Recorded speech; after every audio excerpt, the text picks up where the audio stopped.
محترم صدر، محترم وائس چانسلر، محترم اساتذہ، محترم حضرات و خواتین، السلام علیکم ورحمۃ اللہ وبرکاتہ۔ الحمدللہ رب العالمین والصلاة والسلام علی سید المرسلین وآلہ وصحبہ اجمعین۔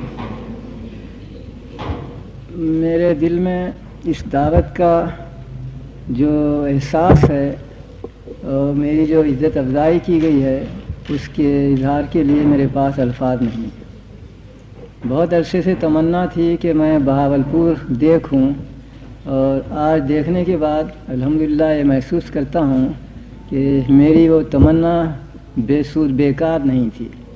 حقیقت میں اس خوبصورت شہر، اس خوبصورت ماحول اور یہاں کے اچھے اخلاق و کردار کے باشندوں سے میں بے حد متاثر ہوا ہوں۔ مگر آپ اجازت دیں تو میں ان چیزوں کو بیان کیے بغیر بھی آپ پر چھوڑ سکتا ہوں، آپ خود اس کا احساس کر سکتے ہیں۔ میں براہ راست اپنے موضوع پر آتا ہوں تاکہ ان چند منٹوں میں جو مجھے ملیں گے آپ کے سامنے اس کی کچھ تشریح کر سکوں۔ قرآن مجید ایک ایسا موضوع ہے جس کے بہت سے پہلو ہیں، اور ظاہر ہے کہ ایک گھنٹے کی مختصر مدت میں یہ ممکن نہیں کہ ان سارے پہلوؤں پر روشنی ڈالی جا سکے۔ اس لیے صرف اس کا ایک پہلو یعنی قرآن مجید کی تاریخ شاید چند الفاظ میں آپ کے سامنے پیش کر سکتا ہوں۔ ایک حدیث ہے جس کا مسند احمد ابن حنبل میں ذکر ہے۔ رسول کریم صلی اللہ علیہ وسلم فرماتے ہیں، خدا نے آدم علیہ السلام سے لے کر مجھ تک 1,24,000 پیغمبر بھیجے، جن میں سے 315 صاحب کتاب تھے۔ ظاہر ہے کہ 315 صاحب کتاب نبیوں کے چونکہ نام قرآن مجید میں نہیں ہیں نہ حدیث میں ہیں، اس لیے ہمارے لیے ممکن نہیں کہ ان کی تفصیل معلوم کر سکیں۔ بعض اشارے ملتے ہیں حضرت آدم پر 10 صحیفے نازل ہوئے تھے، لیکن ان کے ہم بچوں کی بدنصیبی ہے کہ اب ہمیں یہ بھی نہیں معلوم کہ وہ کس زبان میں تھے، چاہے کہ اس کے مندرجات کا علم ہو۔ اسی طرح حضرت آدم کے بیٹے حضرت شیس بھی پیغمبر تھے، ان کے متعلق بھی بعض روایات میں ذکر ملتا ہے کہ ان پر چند کتابیں نازل ہوئی تھیں، اس کا بھی دنیا میں اب کوئی وجود نہیں۔ قدیم ترین نبی جن کی طرف منسوب کتاب کا کچھ حصہ ہم تک پہنچا ہے اور وہ ابھی حال میں، وہ حضرت ادریس علیہ السلام ہے۔ غالباً آپ نے سنا ہوگا کہ فلسطین میں بحر مردار کے پاس بعض غاروں میں کچھ مخطوطے ملے۔ ان مخطوطوں میں ایک کتاب ہے جو حضرت اینوخ یعنی ادریس علیہ السلام کی طرف منسوب ہے۔ حال میں اس کے ترجمے انگریزی میں شائع ہوئے ہیں، اور ممکن ہے کہ یہ صحیح ہو، کہنا ممکن نہیں کہ یہ حقیقی ہے یا کیا۔ بہرحال یہ قدیم ترین نبی کی کتاب ہے جس کا کچھ وجود ہم تک پہنچا ہے۔ اس کے بعد حضرت نوح علیہ السلام کے متعلق بھی کچھ اشارے ملتے ہیں۔ چنانچہ عراق میں آج بھی ایک چھوٹا سا فرقہ، ایک چھوٹی سی قوم پائی جاتی ہے، سابعہ۔ ان کا دعویٰ ہے کہ ہم حضرت نوح کی کتاب پر ہی عمل کرتے ہیں، حضرت نوح کے دین ہی پر اب تک باقی ہیں، اور وہ یہ بھی کہتے ہیں کہ ایک زمانے میں ہمارے پاس ان کی پوری کتاب موجود تھی، لیکن اب وہ غائب ہو گئی ہے، ہمارے پاس موجود نہیں۔ اس کے مندرجات 4-5 سطروں میں ہمارے پاس موجود ہیں جن میں اخلاق کی تعلیم دی گئی ہے۔ اس کے بعد ایک اور نبی آتے ہیں جن کی کتاب کا ذکر خود قرآن مجید میں موجود ہے، وہ ابراہیم علیہ السلام ہے۔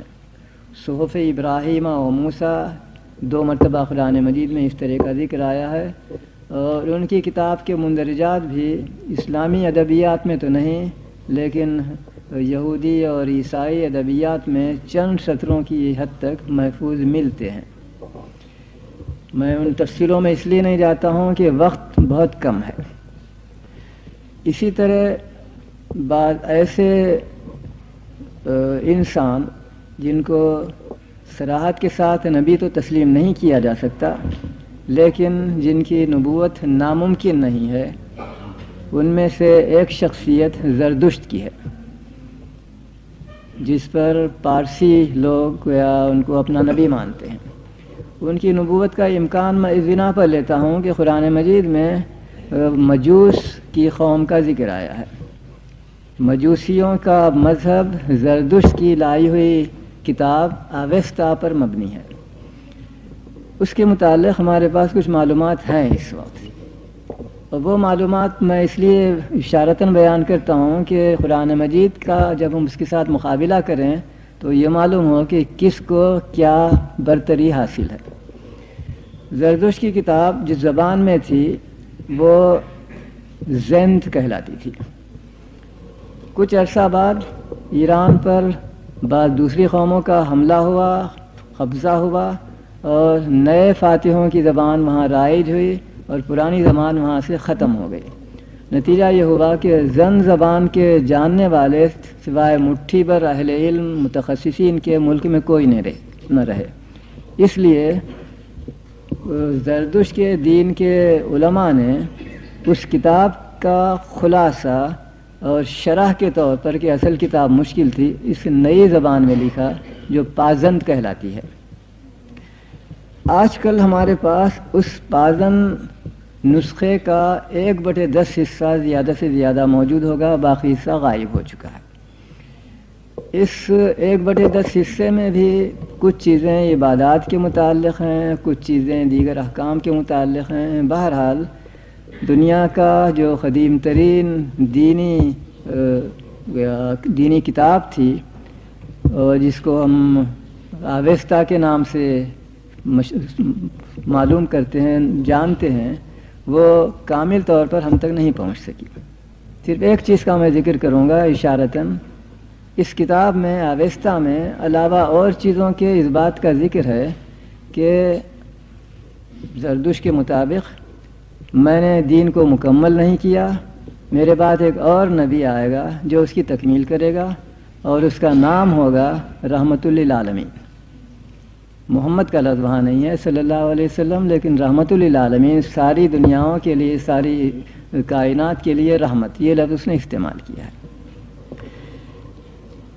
ہندوستان میں بھی دینی کتابیں پائی جاتی ہیں، اور ہندوؤں کے ہاں عقیدہ بھی ہے کہ یہ خدا کی الہام کردہ کتابیں ہیں۔ وہاں وید بھی ہیں، وہاں پرانا بھی ہیں، وہاں اپنشد بھی ہیں، وہاں اور کتابیں بھی ہیں، اور یہ کہنا ممکن نہیں کہ یہ ساری کتابیں ایک ہی نبی پر نازل ہوئی ہوں گی۔ ممکن ہے متعدد انبیاء پر نازل ہوئی ہوں، اگر وہ انبیاء تھے۔ ان میں بھی اس طرح کے اشارے ملتے ہیں۔ چنانچہ پرانا نامی کتابوں میں جس لفظ کو کچھ اہمیت بھی حاصل ہے، پرانا وہی لفظ ہے جو اردو لفظ پرانا یعنی قدیم، اور اس کی طرف ہمیں ایک عجیب و غریب اشارہ قرآن مجید میں ملتا ہے، وَإِنَّهُ لَفِي زُبُرِ الْأَوَّلِينَ۔ اس چیز کا پرانی کتابوں میں ذکر ہے۔ کیا اس کا قرآن سے کوئی ربط ہے یہ میں نہیں جانتا، لیکن بہرحال 10 جو قرآن ہیں ان میں سے ایک قرآن میں اس کا ذکر آیا ہے کہ آخری زمانے میں ایک شخص پیدا ہوگا جو ریت کے علاقے میں پیدا ہوگا، اور اس کی ماں کا نام ہوگا قابل اعتماد، اس کے باپ کا نام ہوگا اللہ کا غلام، اور وہ اپنے وطن سے شمال میں جا کر بسنے پر مجبور ہوگا، اور پھر وہ اپنے وطن کو 10,000 آدمیوں کی مدد سے فتح کرے گا، اور اس کی جنگ کی جو رتھ ہوگی اس کو اونٹ کھینچیں گے، اور وہ اتنے تیز رفتار ہوں گے کہ آسمان تک پہنچ جائیں گے۔ کچھ اس طرح کے اشارے بھی ملتے ہیں ہمیں اس کتاب میں، جس سے ممکن ہے رسول اکرم کے متعلق اشارہ ہو۔ بہرحال ان پرانی کتابوں کے علاوہ وہ کتابیں جو خاص تر مسلمانوں میں معروف ہیں، یعنی توریت اور زبور اور انجیل، اس کا بھی چند الفاظ میں ذکر کروں گا بطور تمہید، اور پھر اس کے بعد قرآن مجید کا آپ سے ذکر کر سکوں گا۔ توریت حضرت موسیٰ کی طرف نازل شدہ کتاب سمجھی جاتی ہے، اس معنی میں کہ اصل میں توریت ایک جز ہے اس کتاب کا۔ توریت کے معنی ہے قانون، اس لیے حضرت موسیٰ کی طرف جو 5 کتابیں یہودیوں کی ہاں منسوب ہیں، ان میں سے تیسری کتاب کا نام ہے قانون۔ پہلی کتاب کتاب پیدائش کہلاتی ہے، دوسری کتاب کتاب خروج یعنی مصر سے نکلنے کے حالات ہیں، تیسری کتاب قانون ہے، چوتھی کتاب کا نام ہے اعداد و شمار، چونکہ حضرت موسیٰ نے حکم دیا تھا کہ یہودیوں کی مردم شماری کی جائے قبیلہ وار، چنانچہ اس کی اعداد و شمار اسے ملتے ہیں، اس لیے اس کتاب کا نام بھی اعداد و شماری رکھا گیا ہے۔ اور 5ویں کتاب کو ہم تثنیہ کا نام دیتے ہیں، جس کے معنی یہ ہیں کہ پرانی چیزوں ہی کو دوبارہ دہرایا جائے، ریکیپچولیٹ کیا جائے یا اس کی تشریح کی جائے۔ یہ 5ویں کتاب شروع میں یہودیوں کے ہاں پائی نہیں جاتی تھی۔ حضرت موسیٰ کے کوئی 600 سال بعد ایک جنگ کے زمانے میں ایک شخص ملک کے یہودی بادشاہ کے پاس ایک کتاب لاتا ہے اور یہ کہتا ہے کہ ہمیں یہ کتاب غار میں ملی ہے اور معلوم نہیں کس کی ہے، گمنام کتاب ہے، مگر اس میں دینی احکام نظر آتے ہیں۔ بادشاہ نے اپنے زمانے کی نبیہ عورت کے پاس، یہودیوں کے ہاں عورتیں بھی نبی ہوتی رہی ہیں، کم از کم وہ دعویٰ کرتے ہیں، ایک نبیہ کے پاس اس نسخے کو بھیجا اور اس نبیہ نے کہا کہ یہ حضرت موسیٰ ہی کی کتاب ہے۔ چنانچہ حضرت موسیٰ کے 600 سال بعد سے اس کو حضرت موسیٰ کی طرف منسوب کیا جانے لگا ہے اور اسے کتاب تثنیہ کا نام دیا جاتا ہے، کیونکہ اس میں دوسری ابتدائی 4 کتابوں ہی کے احکام کو دہرایا گیا ہے، کچھ خلاصے کے طور پر، کچھ اس میں شدت میں اضافہ ہی کر کے، بہرحال یہ 5 کتابیں ہیں۔ اس کی سرگزشت یہ ہے، جب حضرت موسیٰ کی وفات کے بعد حضرت یوشع اور ان کے بعد کے انبیاء کے زمانے میں یہودیوں نے فلسطین کا کچھ حصہ فتح کیا، وہاں حکومت شروع کی، تو کچھ عرصے کے بعد عراق کے حکمران نے بخت نصر یا نبوخت نظر، اس نے فلسطین پر حملہ کیا، اور چونکہ اس کا دین یہودیوں کے دین سے مختلف تھا، اس لیے صرف ملک پر قبضہ کرنے پر اس نے اکتفا نہیں کیا، بلکہ ان دشمنوں کے دین کو بھی دنیا سے محو اور نابود کرنے کی خاطر توریت کے جتنے قلمی نسخے تھے ان سب کو جمع کیا اور آگ لگا دی، ایک نسخہ بھی باقی نہیں رہا۔ اور یہودی مورخوں کے مطابق اس کے 100 سال بعد ان کے ایک نبی حضرت عزرا، شاید حضرت عزیر ہی کا نام ہو، حضرت عزرا نے یہ کہا کہ مجھے توریت زبانی یاد ہے اور املا کروایا۔ یہ اس کے اعادے کی صورت تھی۔ اس کے کچھ عرصہ بعد روما کے ایک حکمران نے فلسطین پر حملہ کیا اور سپہ سالار کا نام تھا انٹیوکوس، اس نے بھی وہی کام کیا جو بخت نصر نے کیا تھا، یعنی یہودیوں کی کتابیں جمع کی، ان کو پھر جلا دیا، دوسری مرتبہ وہ نابود کر دی گئی۔ اس کے کچھ عرصہ بعد ایک اور رومن حکمران نے فوج بھیجی ٹیٹس کمانڈر کی سرداری میں، اس نے پھر تیسری مرتبہ یہودیوں کی کتابوں کو جو فلسطین میں اسے ملی جمع کر کے تباہ و تاراش کر دیا۔ اب ہمارے پاس جو کتاب توریت کے نام سے ملتی ہے اولڈ ٹیسٹمنٹ کی، یا اولڈ ٹیسٹمنٹ کی میں بھی پینٹاٹیوک یعنی حضرت موسیٰ کی طرف منسوب 5 کتابیں ہیں، وہ ان 3-4 مرتبہ کی تباہی کے بعد اعادہ شدہ کتابیں ہیں۔ کس طرح اعادہ ہوا اور کس نے ان کا اعادہ کیا، اس کے متعلق میں کوئی معلومات نہیں۔ البتہ جو شخص اس کتاب کو پڑھتا ہے، پینٹاٹیوک حضرت موسیٰ کی 5 کتابوں کو، تو اس کو 2 چیزوں سے سابقہ پڑتا ہے۔ بعض وقت تو اسے اس میں ایسی چیزیں ملتی ہیں جو کھٹکتی ہیں کہ یہ اصل میں نہیں ہونا چاہیے، بات کا اضافہ ہے۔ میں ابھی آپ کو اس کی ایک مثال لوں گا۔ اسی طرح وہ بعض کتاب کو پڑھتا ہے تو بعض چیزیں اسے ایسی نظر آتی ہیں جہاں اس کی تشنگی باقی رہتی ہے اور ان کو تلاش کرتا ہے وہ وہاں نہیں ملتی، گویا کچھ چیزیں کم بھی ہیں اور کچھ چیزیں زائد بھی ہیں۔ جو چیزیں زائد ہو گئی ہیں وہ یہ ہے کہ حضرت موسیٰ کی طرف منسوب کتاب میں حضرت موسیٰ کی وفات کے بعد کے واقعات نہیں ہونے چاہیے، لیکن اگر آپ کتاب تثنیہ پڑھیں تو اس کے آخری باب میں حضرت موسیٰ کی بیماری، حضرت موسیٰ کی وفات، حضرت موسیٰ کے دفن اور اس کے بعد کے واقعات کا ذکر ملتا ہے۔ تو یہ حصہ یقیناً بدیہی طور پر بات کا اضافہ ہے، اور کتنے چیزوں کا اضافہ ہوا یہ خدا بہتر جانتا ہے، مگر یہ چیز ایسی ہے جو ہر پڑھنے والے کو فوراً محسوس ہو جاتی ہے۔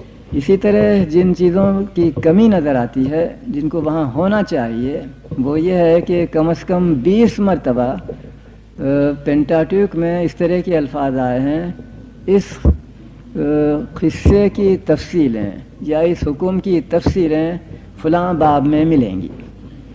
ایک باب کا نام دیا ہے خدا کی جنگیں، ایک اور باب کا نام دیا ہے مخلص اور نیک لوگوں کی کتاب۔ اس طرح کوئی 20 مرتبہ ذکر آیا ہے کہ یہ تفصیلیں اس باب میں ملیں گی، وہ باب اب موجود نہیں ملتے ہیں۔ یہ کچھ حالات ہیں جو میں نے آپ سے بیان کیے توریت کے متعلق، جو کافی ضخیم صورت میں ہمارے پاس ہمارے ہاتھوں میں موجود ہے، دنیا کی ساری زبانوں میں اس کے ترجمے ہو چکے ہیں۔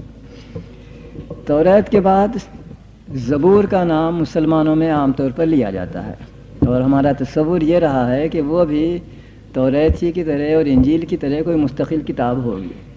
لیکن اولڈ ٹیسٹمنٹ میں جو چیز حضرت داؤد کی طرف منسوب ہے اور جس کو وہ سام یا زبور کے نام سے موسوم کرتے ہیں، وہ کوئی مستقل کتاب نہیں ہے، اس معنی میں کہ اس میں خدا کی حمد و ثنا میں بیتیں نظمیں ہیں اور کوئی نیا حکم نہیں ہے۔ جس طرح ہمارا تصور ہے کہ ہر نبی ایک نئی شریعت لاتا ہے، اس کتاب میں کسی نئی شریعت کا ذکر نہیں ملتا۔ جس طرح پرانی کتابوں کے متعلق قرآن سے لے کر اور آوستہ سے لے کر میں نے آپ سے ذکر کیا کہ اس میں ایک آخری نبی کی بشارت ہے، توریت میں بھی ایسی چیزیں ملتی ہیں، زبور میں بھی ایسی چیزیں ملتی ہیں، اور جو سرگزشت توریت کی رہی وہی سرگزشت زبور کی بھی رہی، میں اس کو چھوڑ کر اب انجیل کا ذکر کرتا ہوں۔ یہ تصور ہے کہ وہ ایک مستقل کتاب ہے جو خدا کی طرف سے نازل ہوئی تھی اور حضرت عیسیٰ نبی کو دی گئی تھی، لیکن ہمارے پاس عیسائیوں کی طرف سے پھیلائی ہوئی جو انجیل پائی جاتی ہے وہ ایک انجیل نہیں ہے بلکہ 4 انجیلیں ہیں۔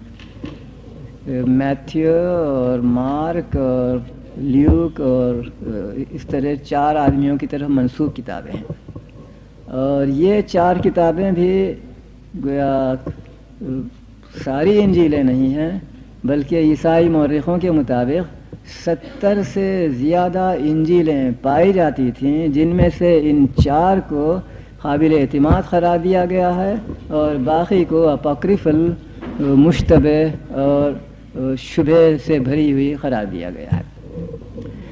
ان کے پڑھنے سے یہ نظر آتا ہے کہ وہ خدا کی طرف سے بھیجے ہوئے احکام کی صورت میں بالکل نہیں، بلکہ وہ ہے سوانح عمری حضرت عیسیٰ کی۔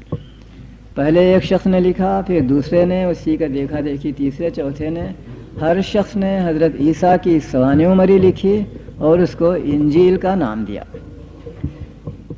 لفظ انجیل کے معنی ہے خوشخبری، اور اس نام کے دینے کی غالباً وجہ یہ ہے کہ حضرت عیسیٰ کے جو حالات انجیلوں میں ملتے ہیں وہ یہ ہیں کہ عام طور پر کسی گاؤں میں جاتے تھے اور وہاں کے لوگوں سے کہتے تھے میں بشارت دیتا ہوں کہ خدا کی حکمرانی اب جلد آنے والی ہے، تو شاید اس اساس پر کتاب کا وہ نام دیا گیا۔ لیکن اگر حضرت عیسیٰ پر کوئی انجیل نازل ہوئی تھی تو حضرت عیسیٰ نے اسے لکھوایا نہیں، اور آج دنیا میں اس کا کوئی وجود نہیں۔ اب ہمارے پاس جو چیز ہے وہ یہ ہے کہ حضرت عیسیٰ کی سوانح عمریاں بہت سے لوگوں نے لکھی تھیں، اور ان سوانح عمریوں کو ہر مؤلف نے انجیل کا نام دیا تھا، اور ان میں سے 4 کو کلیسا نے قابل اعتماد قرار دیا ہے اور باقی کو رد کیا ہے۔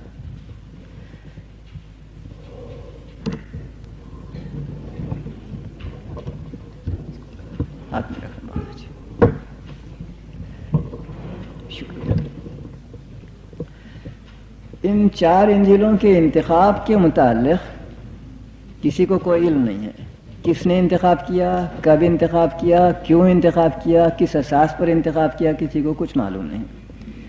فرانس کا ایک مشہور مورخ گزرا ہے والٹیر، اسے بددین شخص بھی کہا جاتا ہے، کم از کم فرانس کے عیسائی کیتھولک لوگ اسے ایک بددین قرار دیتے ہیں، ہوگا میں کہہ نہیں سکتا۔ اس نے اپنی ایک بہت مشہور مورخ گزرا ہے، اس نے اپنی کتاب میں ایک جگہ لکھا ہے کہ ایک مرتبہ کلیسا کو یہ خیال پیدا ہوا کہ یہ جو 70 سے زائد انجیلیں ہیں اور ان میں کچھ آپس میں اختلافات بھی ہیں، ان میں سے انتخاب ایسی انجیلوں کا کیا جائے جو قابل اعتماد ہوں۔ اس کا طریقہ یہ کیا کہ ان ساری انجیلوں کو ایک مرتبہ ایک کلیسا میں عبادت گاہ کے مقام کے پاس ایک میز پر جمع کیا، پھر اس میز کو ہلایا گیا، جو کتابیں نیچے گر گئیں ان کو ناقابل اعتماد قرار دیا گیا، اور ہلانے کے باوجود بھی جو میز پر باقی رہیں ان کو قابل اعتماد قرار دیا گیا۔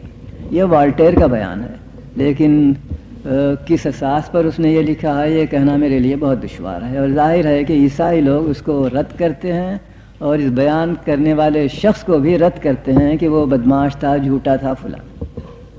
بہرحال ہم یہ کہہ سکتے ہیں کہ حضرت عیسیٰ کی لکھوائی ہوئی انجیل دنیا میں موجود نہیں ہے، اس پر سب لوگ متفق ہیں، اور جو چیز ہمارے پاس انجیل کے نام سے اس وقت ملتی ہے وہ حضرت عیسیٰ کی سوانح عمریہ، جس طرح مسلمانوں کے ہاں کتب سیرت پائی جاتی ہیں، اسے سیرت حضرت عیسیٰ ہم کہہ سکتے ہیں۔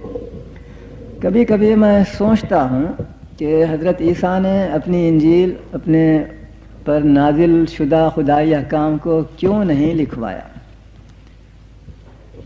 میرے ذہن میں ایک خیال آتا ہے، ممکن ہے غلط ہو، میں آپ سے عرض کیے دیتا ہوں۔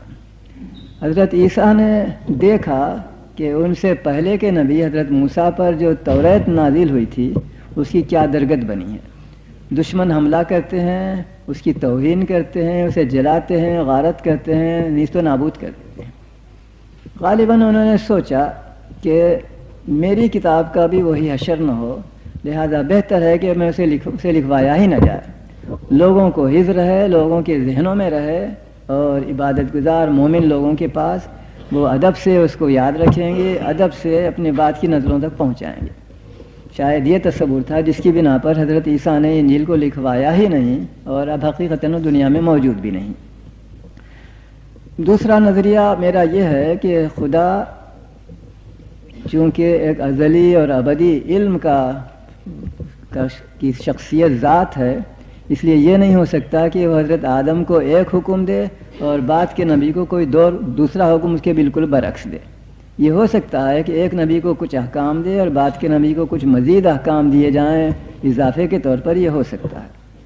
فرض کیجئے کہ حضرت آدم پر نازل شدہ کتابیں آج دنیا میں موجود ہوتی تو میرا تصور یہ ہے کہ خدا کو ایک نئی کتاب بھیجنے کی ضرورت نہیں ہوتی، وہی کتاب ہمیں آج بھی کارآمد ہوتی۔ لیکن جیسا ہم نے ابھی اس مختصر تاریخی مطالعے میں دیکھا کہ پرانے انبیاء کی کوئی کتاب بھی بلا استثناء کوئی کتاب بھی انسانیت تک من و ان کامل صورت میں نہیں پہنچی ہے۔ لہذا اپنی غیر محدود مرحمت کے باعث خدا نے چاہا کہ ایک اور کتاب، ایک اور مرتبہ انسان کو کتاب دی جائے، احکام دیے جائیں، اور اس کی مشیت یہ بھی ہوئی کہ یہ کتاب محفوظ بھی رہے، اور یہ قرآن مجید کا میں ذکر کر رہا ہوں۔ اب ہم دیکھیں گے کہ قرآن مجید کس طرح محفوظ حالت میں ہم تک پہنچا ہے۔ اولاً میں اس کی زبان کی طرف کچھ اشارہ کروں گا۔ یہ عربی زبان میں ہے، اس کی کیا خصوصیت ہے، کیوں عربی زبان کا انتخاب ہوا ہے اس آخری نبی کی کتاب کے لیے۔ غالباً آپ میں سے ہر شخص واقف ہوگا کہ زبانیں رفتہ رفتہ بدل جاتی ہیں۔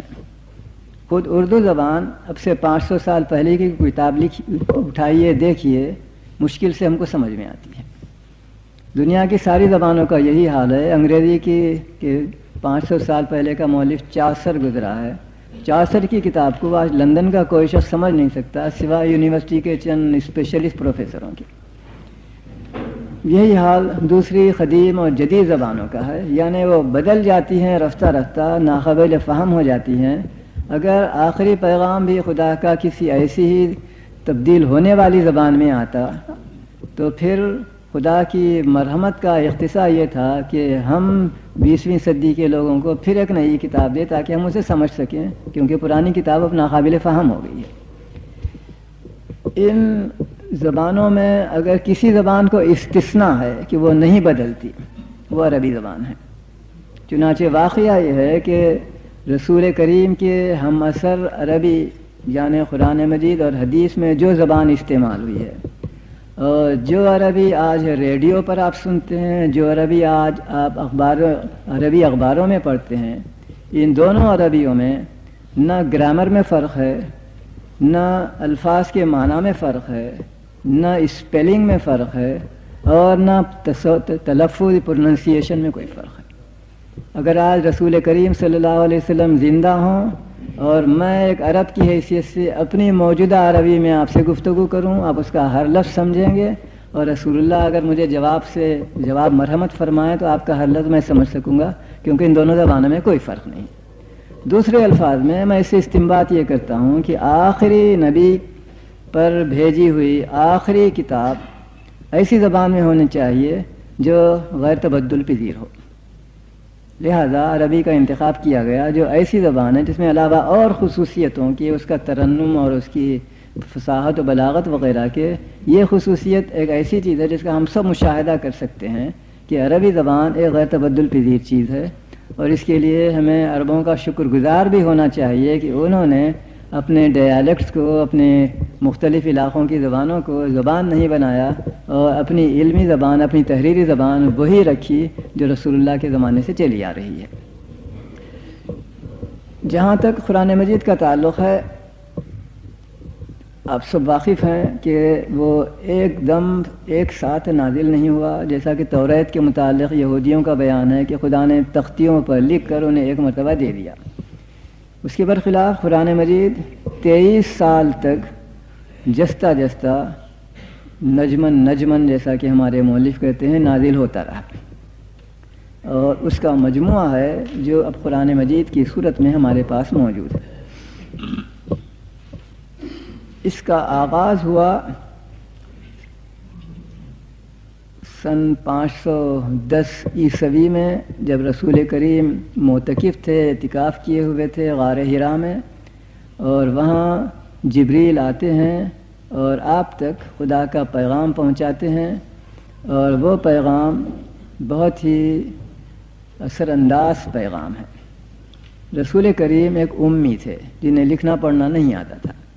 اس امی شخص کو صلی اللہ علیہ وسلم جو پہلا حکم دیا گیا وہ یہ ہے اقرا، پڑھ، اور پھر قلم کی تعریف کی گئی ہے، کہا گیا کیوں پڑھنے کا حکم دیا جاتا ہے؟ اس لیے کہ قلم ہی کے ذریعے سے خدا انسان کو وہ چیز بتاتا ہے جو وہ نہیں جانتا، یا دوسرے الفاظ میں قلم ہی وہ چیز ہے جو انسانی تمدن، انسانی تہذیب کا ڈپازیٹری ہے، اس کا وجود اسی کی وجہ سے ہے۔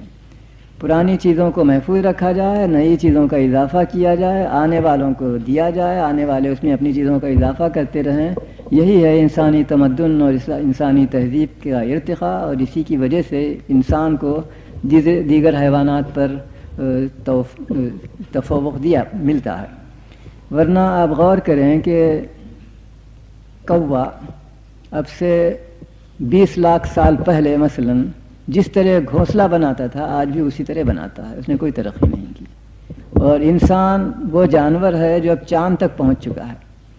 اس نے جو ترقیاں کی ہیں ان میں سے ایک یہ ہے کہ وہ ساری کائنات پر حکومت کر رہا ہے۔ غرض یہ ہے کہ یہ ساری ترقیاں انسان نے اس لیے کی ہیں کہ اس کو اپنے سے پہلے کے لوگوں کے تجربات کا علم ہوا، اور اس نے اپنے ذاتی تجربوں سے کچھ تصحیح اضافہ بھی کیا، اور اس سے استفادہ کرتا رہا، اور یہ سب مرہون منت ہے قلم کا۔ اسی لیے علم بالقلم علم الانسان ما لم یعلم کی طرف قرآن مجید میں بہت ہی بلیغ انداز میں اشارہ کیا گیا ہے۔ جب یہ 5 ابتدائی آیتیں سورہ اقرا کی نازل ہوئیں تو رسول کریم غار کو چھوڑ کر گھر واپس آئے، بیوی کو سنایا، آج یہ واقعہ مجھے پیش آیا ہے، مجھے خوف ہے کہ وہ شاید کسی شیطان کی چیز ہو، میرا دل دھڑکتا ہے۔ حضرت خدیجہ رضی اللہ عنہا نے تشفی دلائی اور کہا کہ تم اب تک ایسی زندگی گزارتے رہے ہو جو ناقابل اعتراض ہے، غریبوں کی مدد کرنا، بیواؤں کی مدد کرنا، محتاجوں کی مدد کرنا، فلاں فلاں، ایسے شخص کو خدا ضائع نہیں کرے گا۔ میرا ایک چچزاد بھائی ہے ورقہ بن نوفل، جو ان چیزوں کو فرشتے اور وحی اور فلاں سے واقف ہے، کل صبح جا کر اس سے گفتگو کریں گے، وہ تمہیں بیان کر سکے گا۔ میں ان چیزوں سے واقف نہیں ہوں، لیکن مجھے یقین ہے کہ کبھی شیطان نے تمہیں دھوکہ نہیں دیا ہوگا۔ صبح کو وہ ایک روایت کے متعلق اپنے ساتھ لے جاتی ہیں ورقہ بن نوفل کے پاس، اور ایک دوسری روایت میں یہ ہے کہ رسول اللہ سے ملنے کے لیے ان کے عزیز دوست ابو بکر آئے اور حضرت خدیجہ نے ان کو قصہ سنایا اور کہا کہ ساتھ لے جاؤ اپنے ورقہ سے ملاؤ۔ ورقہ بن نوفل بہت بوڑھے تھے، بصارت ضائع ہو چکی تھی، نصرانی مذہب کے تھے، جس کا ایک طویل قصہ ہے جو میں اس وقت بیان نہیں کروں گا۔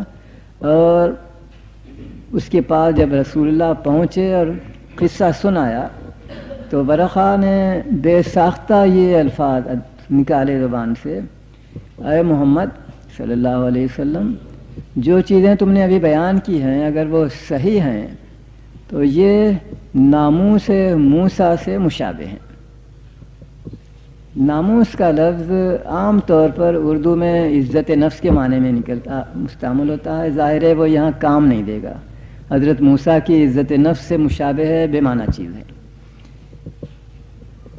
بعض مفسر وغیرہ ناموس کے معنی لکھتے ہیں کہ قابل اعتماد، وہ بھی یہاں کام نہیں دیتا۔ وہ اس لیے لیتے ہیں کہ حضرت جبریل کو ناموس کا نام دیا جاتا ہے اسلامی ادبیات میں، وہ روح الامین ہیں، مگر وہ معنی بھی یہاں کام نہیں دیتے۔ میرے ذہن میں یہ آتا ہے کہ ناموس اصل میں ایک اجنبی لفظ ہے جو معرب ہو کر عربی میں مستعمل ہوا، چنانچہ یہ لفظ ہے نوموس یونانی زبان میں، اور نوموس کا لفظ توریت کے معنی میں استعمال ہوتا ہے۔ یونانی زبان میں توریت کو نوموس کہتے ہیں۔ دوسرے الفاظ میں ورقہ بن نوفل کا بیان یہ ہے کہ یہ چیز مشابہ ہے توریت موسیٰ علیہ السلام سے، جو زیادہ معقول نظر آتا ہے۔ بہرحال آگے چلے ہم۔ قدیم ترین ذکر قرآن مجید کی تبلیغ کے متعلق اور ان تک پہنچانے کے متعلق ابن اسحاق نے کیا ہے۔ ابن اسحاق کی کتاب المغازی ضائع ہو گئی تھی، لیکن اس کے کچھ ٹکڑے حال میں ملے ہیں، اور ابھی حال میں حکومت مراکش نے اس کو شائع بھی کیا ہے۔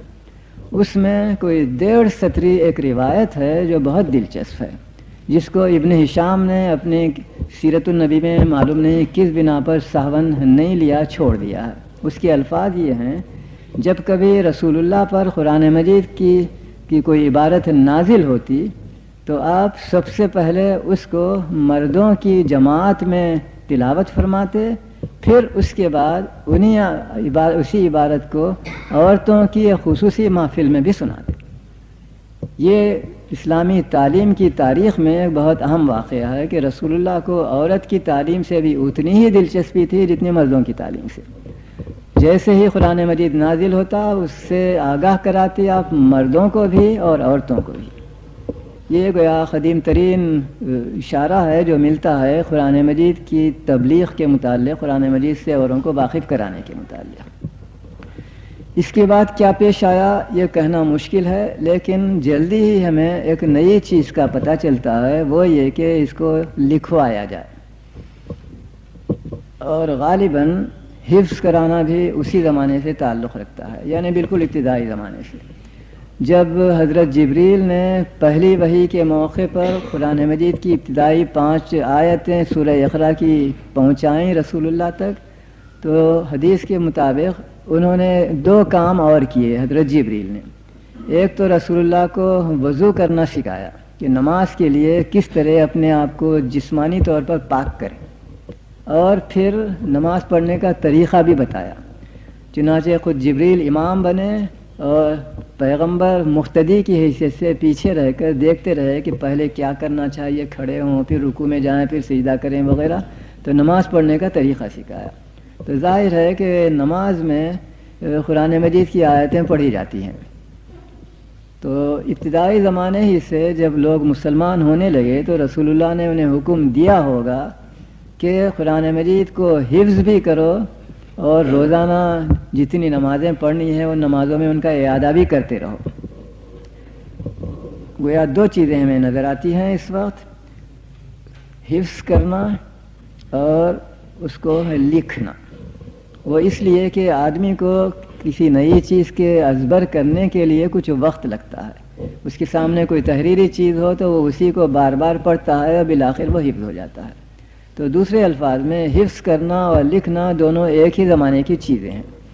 اس میں ہمارے مؤلف بیان کرتے ہیں، مورخ بیان کرتے ہیں کہ رسول کریم جب کوئی آیت نازل ہوتی تو اپنے صحابہ میں سے کسی ایسے شخص کو جسے لکھنا پڑھنا آتا ہو یاد فرماتے اور اس کو املا کراتے کہ یہ وحی آئی ہے، اسے لکھو۔ اور ایک بڑی اہم چیز یہ ہے، لکھنے کے بعد اس سے کہتے جو لکھا ہے اسے پڑھ کر سناؤ، تاکہ اگر کاتب نے کوئی غلطی کی ہے تو اس کی اصلاح کر سکیں۔ یہ قرآن مجید کی تدوین کی تاریخ کا آغاز ہے۔ رسول اللہ کا طریقہ یہ تھا کہ جب کوئی آیت نازل ہوتی تو اسے لکھواتے، اور کاتب جب سے وہ لکھ لیتا تو اس سے کہتے کہ قراءت سماعت کے طور پر پڑھ کر سناؤ، تاکہ اس میں اگر کوئی اتفاقاً غلطی رہ گئی ہے تو اس کی اصلاح کی جا سکے۔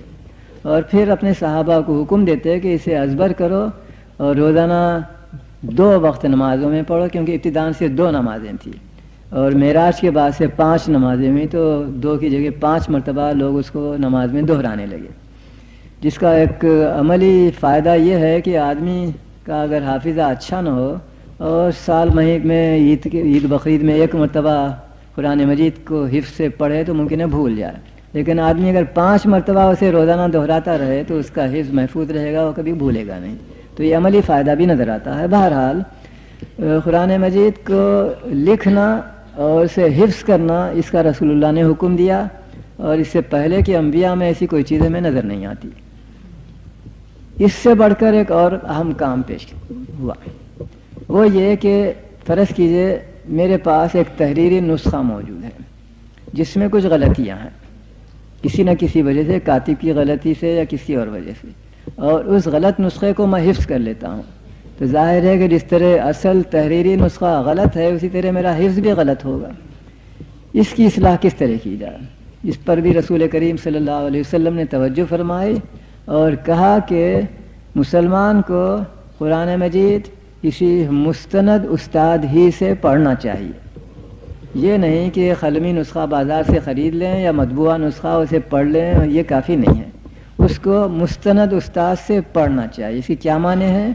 پہلے تو رسول اللہ کی ذات ہے، آپ سے بڑھ کر قرآن سے واقعی کوئی ہو نہیں سکتا، اس لیے ہر مسلمان کو رسول اللہ سے قرآن سیکھنا چاہیے، پڑھنا چاہیے، اور تحریری نسخہ ہے تو اس کو حضور کے سامنے تلاوت کرنا چاہیے، اور رسول اللہ اگر یہ فرمائے ہاں یہ ٹھیک ہے تو پھر اسے حفظ کرو۔ جب کام بڑھ جائے تو ظاہر ہے ایک آدمی سارے لوگوں کی تعلیم و تربیت انجام نہیں دے سکتا، اس لیے رسول اللہ نے چند ایسے صحابہ کو جن کی قرآن دانی پر کے متعلق آپ کو پورا اعتماد تھا، یہ حکم دیا کہ اب تم بھی پڑھایا کرو۔ یہ تھے مستند استاد، یعنی جن کو رسول کریم خود سند دیتے ہیں کہ تم پڑھانے کے قابل ہو، اور اس کا سلسلہ غالباً آپ کو معلوم ہوگا کہ آج بھی دنیا میں باقی ہے۔ اگر کوئی شخص کسی استاد کے پاس قرآن مجید پڑھتا ہے، یہ چیز خاص کر ہمارے حافظوں میں موجود ہے، تو قرأت کی تکمیل کے بعد استاد کی طرف سے اس کو ایک سند ملتی ہے، اس سند میں وہ استاد لکھتا ہے کہ میں نے اپنے شاگرد فلاں کو قرآن مجید کے الفاظ اور قرآن مجید کی قرأت کے جو اصول ہیں ان کو ملحوظ رکھ کر جو تعلیم دی ہے وہ بالکل وہی ہے جو مجھے میرے استاد نے پہنچائی تھی، اور اس نے مجھے اطمینان دلایا تھا کہ اس کو اس کے استاد نے بھی ایسا ہی کیا ہے، اور اس کا سلسلہ پہنچتا ہے رسول اللہ تک۔ تو یہ سلسلہ آج بھی ہم نے محفوظ رکھا ہے اسلامک ٹریڈیشن میں، دنیا کی کسی قوم نے اپنی مذہبی کتاب کے متعلق یہ اصول کبھی اختیار نہیں کیا۔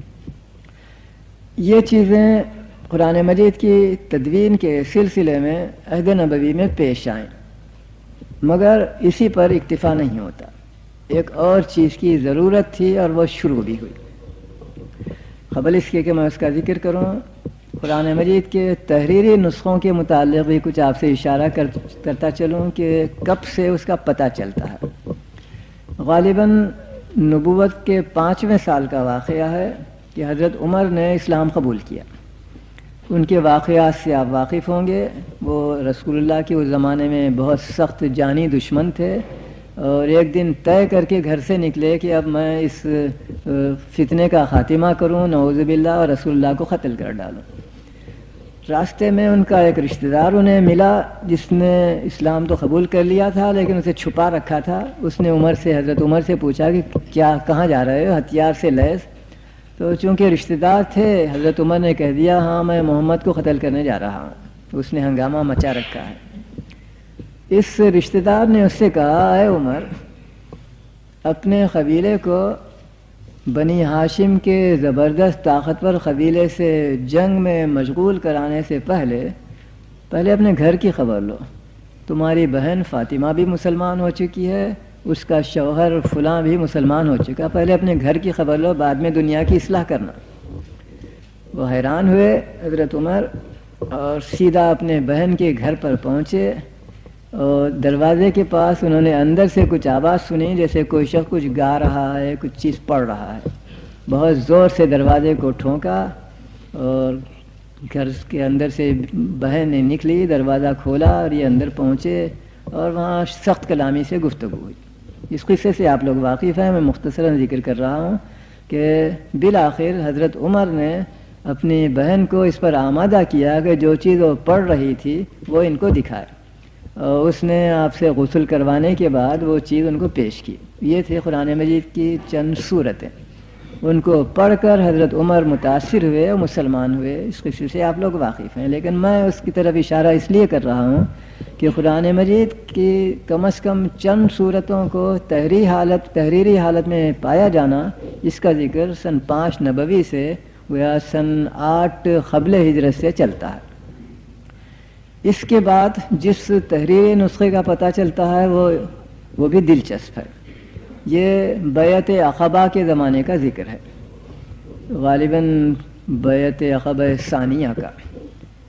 مدینے سے کچھ لوگ آئے اور رسول اللہ کے ہاتھ پر مسلمان ہوئے.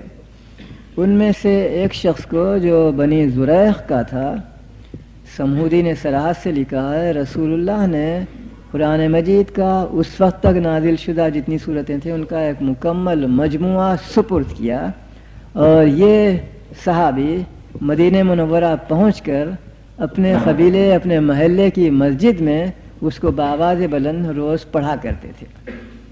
تو گویا یہ قرآن مجید کے مدون ہونے تحریری صورت میں آنے کا ایک دوسرا واقعہ ہے جس کا مورخین نے صراحت سے ذکر کیا ہے. میں یہ بیان کر رہا تھا کہ رسول اللہ نے مستند استاد سے پڑھنا پہلی چیز, تحریری صورت میں لکھ رکھنا تاکہ بھول جائیں, حافظے سے کسی وقت کوئی چیز چھوٹ جائے تو اس کو دیکھ کر اس کے حافظے کو تازہ کرنا اور حفظ کرنا, ان 3 چیزوں کا حکم دیا تھا. لیکن اس میں ایک پیچیدگی اس طرح پیدا ہو گئی تھی کہ قرآن مجید کامل حالت میں ایک وقت میں نازل نہیں ہوا, بلکہ جستا 23 سال کے عرصے میں نازل ہوا, اور رسول کریم نے اپنی حکمت نبوی کے تحت اس کو میکینیکلی مدون نہیں کیا کہ پہلی آیت شروع میں ہو, بعد میں نازل شدہ دوسرے نمبر پر, تیسرے نمبر پر, یہ نہیں کیا, بلکہ اس کی تدوین ایک اور ہی رکھی. قرآن مجید کی اولین نازل شدہ آیتیں جیسا ابھی میں نے آپ سے بیان کیا سورہ اقرا کی ابتدائی 5 صورتیں ہیں, یہ اب سورہ نمبر 96 میں ہے. قرآن مجید کی کل 114 صورتیں ہیں, ان میں سے 96 نمبر پر ابتدائی صورتیں ہیں, اور بالکل ابتدائی جو چیزیں ہیں مثلا سورہ بقرہ الف لام میم وہ مدینہ منورہ میں ہجرت کے بعد نازل ہوئیں. 86 صورتیں نازل ہو چکی تھی مکے میں, 87ویں صورت مدینہ میں نازل ہوئی سورہ بقرہ, اور یہ ہمیں نظر آتا ہے بالکل قرآن کی ابتدا میں. دوسرے الفاظ میں اس کرونالوجیکل حالت میں نہیں بلکہ ایک دوسری حالت میں تدوین ہونے کی وجہ سے لوگوں کو دشواریاں پیش آ سکتی تھیں. یعنی آج ایک صورت نازل ہوئی, رسول اللہ اس کو ہدایت دیتے ہیں کہ اس کو فلاں مقام پر لکھو, پھر کل ایک آیت نازل ہوتی ہے, اسے کہتے ہیں کہ اس کو فلاں آیت سے قبل لکھو, فلاں آیت کے بعد لکھو, فلاں صورت میں لکھو. تو ضرورت تھی کہ وقتاً فوقتاً ایک طرح کی نظر ثانی ہوتی رہے لوگوں کے ہاں کے نسخوں کے متعلق, اور اس کا ذکر ملتا ہے مدینہ منورہ میں ہجرت کے بعد سے, غالباً سن 2 ہجری سے جب رمضان کا روزہ فرض ہوا. چنانچہ لکھا ہے کہ رسول کریم رمضان کے مہینے میں دن کے وقت بآواز بلند پبلک طور پر مسجد میں بیٹھے ہوئے قرآن مجید کو شروع سے لے کر آخر تک جس کو لکھنا پڑھنا آتا تھا وہ اپنا ذاتی نسخہ ساتھ لاتا اور اس رسول اللہ کی تلاوت پر اسے کولیٹ کرتا تاکہ کوئی اس سے غلطی ہوئی ہے کسی جگہ کسی لفظ کے لکھنے میں یا اس سے کوئی غلطی ہوئی ہے سوروں کی آگے پیچھے شروع میں اور بعد میں ہونے میں تو وہ ان کی اصلاح کرے، اور یہ چیز کہلاتی تھی عرضہ یعنی پیشکش۔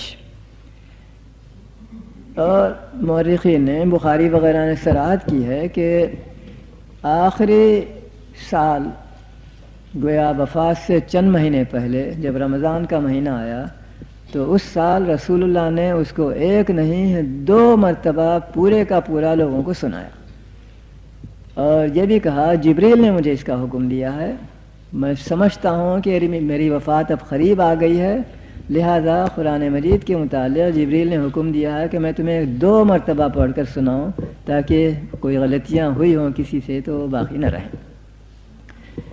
یہ تھی تدبیر جو آخری نبی نے آخری پیغام ربانی کی حفاظت کے لیے اختیار فرمائی، اور اس طرح قرآن مجید ہم تک پہنچنے کا قابل اعتماد حالت میں پہنچنے کا انتظام ہوا۔ اس کے بعد کیا پیش آیا؟ رسول اللہ کی وفات ہو گئی۔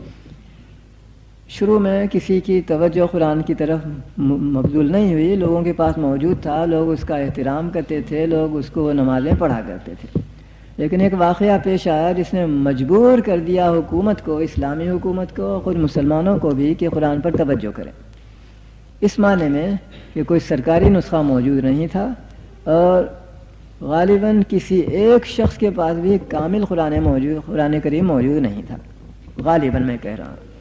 واقعہ یہ پیش آیا کہ وفات کے بعد ہی حضور کی ملک میں چند لوگ مرتد ہو گئے۔ مسیلمہ کذاب نے نہ صرف ارتداد ہی کیا بلکہ اپنے نبی ہونے کا بھی اعلان کیا، اور چونکہ ایک طاقتور قبیلے کا سردار تھا بہت سے لوگ اس کے حامی بھی ہو گئے، اور ان سے حضرت ابوبکر نے جنگ کی۔ وہ جنگ بڑی شدید تھی، مسلمانوں کی فوج کی تعداد کم، دشمن کی فوج کی تعداد بہت زیادہ، اور دشمن کے ملک میں جنگ ہوتی ہے۔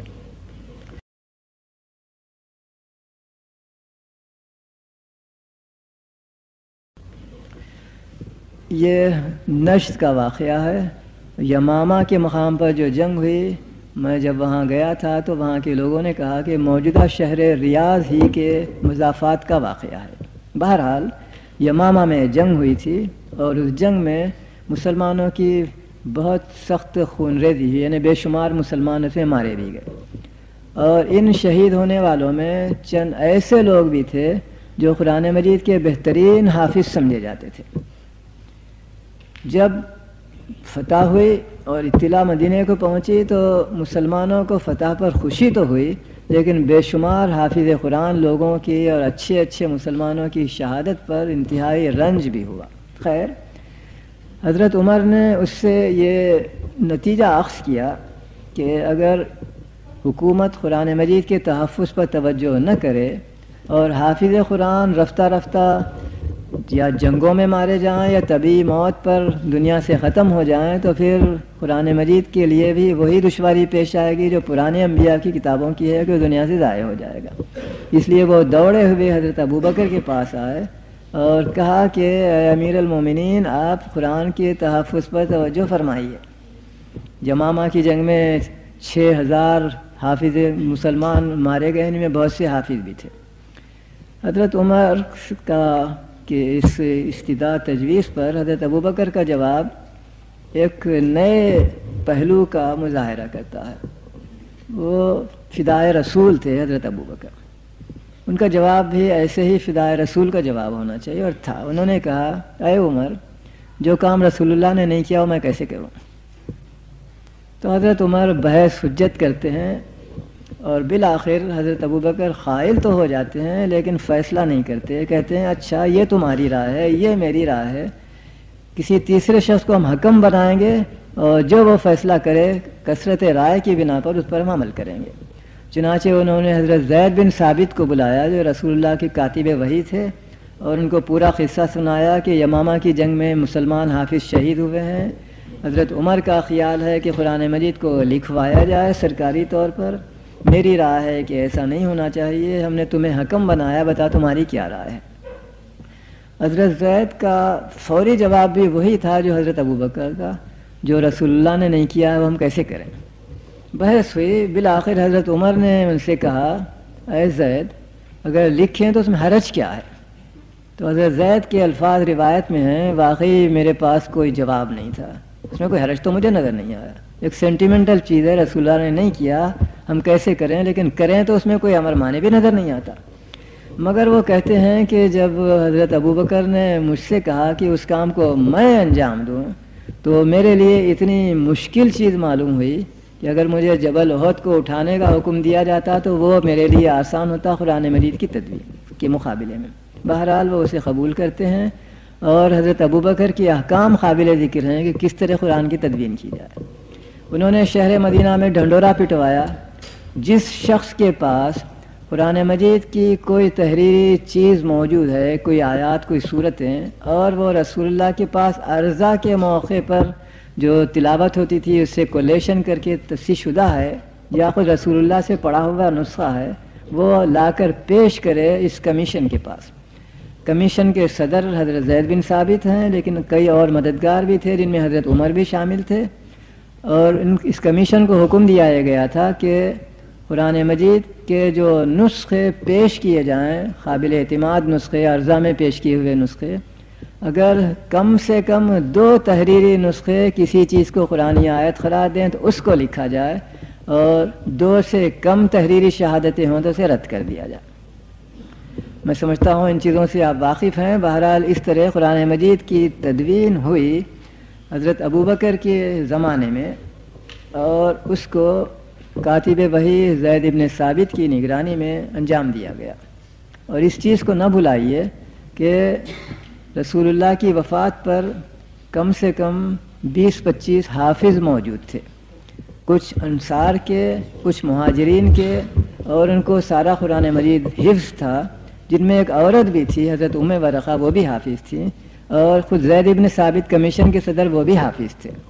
اس لیے جو کچھ انہوں نے لکھا اس کو اس یقین کے ساتھ لکھا کہ میرے ذہن میں موجود بھی ہے. آج الحمدللہ 2 تحریری شہادتیں بھی مل گئی ہیں, وہ اس کو لکھتے گئے.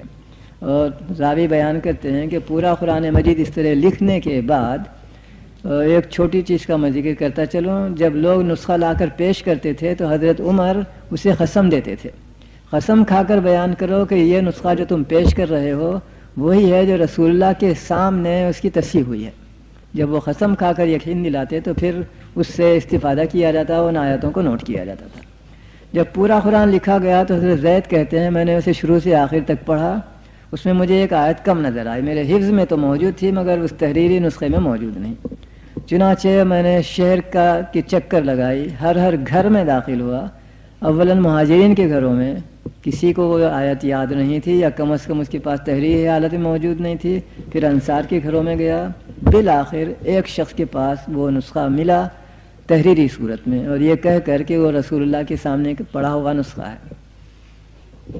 ابوبکر رضی اللہ عنہ کی ہدایت تھی کہ جب تک 2 تحریری نسخے نہ ملیں اس وقت تک اس کو قرآن کے طور پر قبول نہ کیا جائے, اور یہ صرف ایک شخص کے پاس ملا ہے. لیکن یہاں مشیت خداوندی اپنا اثر دکھاتی ہے. یہ وہ شخص تھے جن کے متعلق خود رسول اللہ نے ایک مرتبہ خوش ہو کر ان کی کسی حرکت پر کہا تھا کہ آج سے تمہاری شہادت 2 شہادتوں کے مساوی سمجھی جائے گی. یہ قدرت کی طرف سے اس کا انتظام تھا.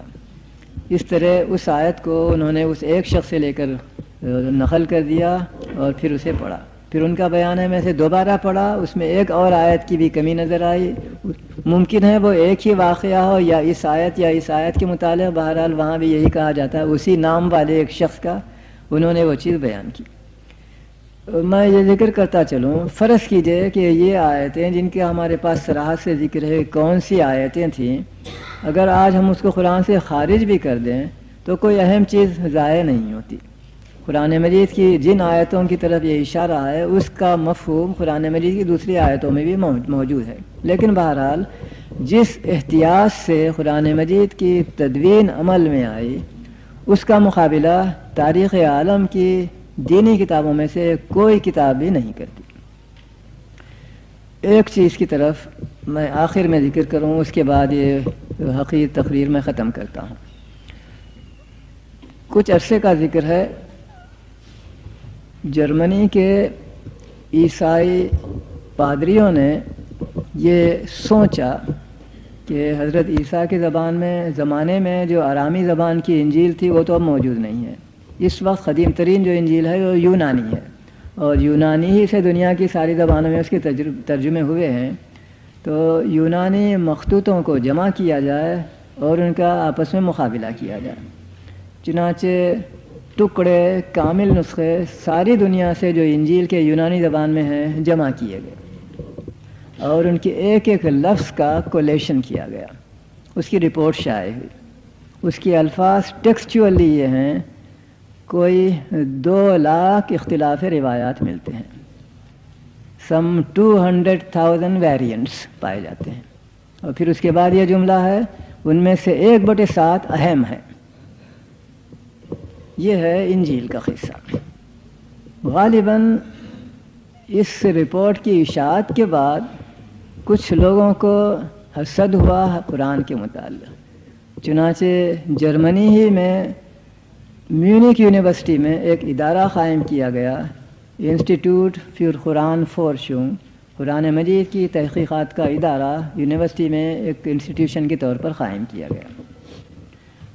اس کا فریضہ یہ تھا کہ ساری دنیا سے قرآن مجید کے جو قلمی نسخے ہیں ان کو یہاں اکٹھا کیا جائے، خرید کر فوٹو لے کر جس طرح بھی ممکن ہو، کامل قرآن مجید ہو، ٹکڑے ہوں، 1 صفحہ 1 سطر جو بھی ہو اسے جمع کیا جائے۔ اس کو 3 نسلوں تک جاری رکھا گیا۔ میں جب 1933 میں پیرس یونیورسٹی میں تھا تو اس کا تیسرا ڈائریکٹر پروفیسر پریتسل پیرس آیا تھا اس کام کے لیے کہ پیرس لائبریری میں قرآن مجید کے جو قدیم ترین نسخے پائے جاتے ہیں ان کے بھی فوٹو لے۔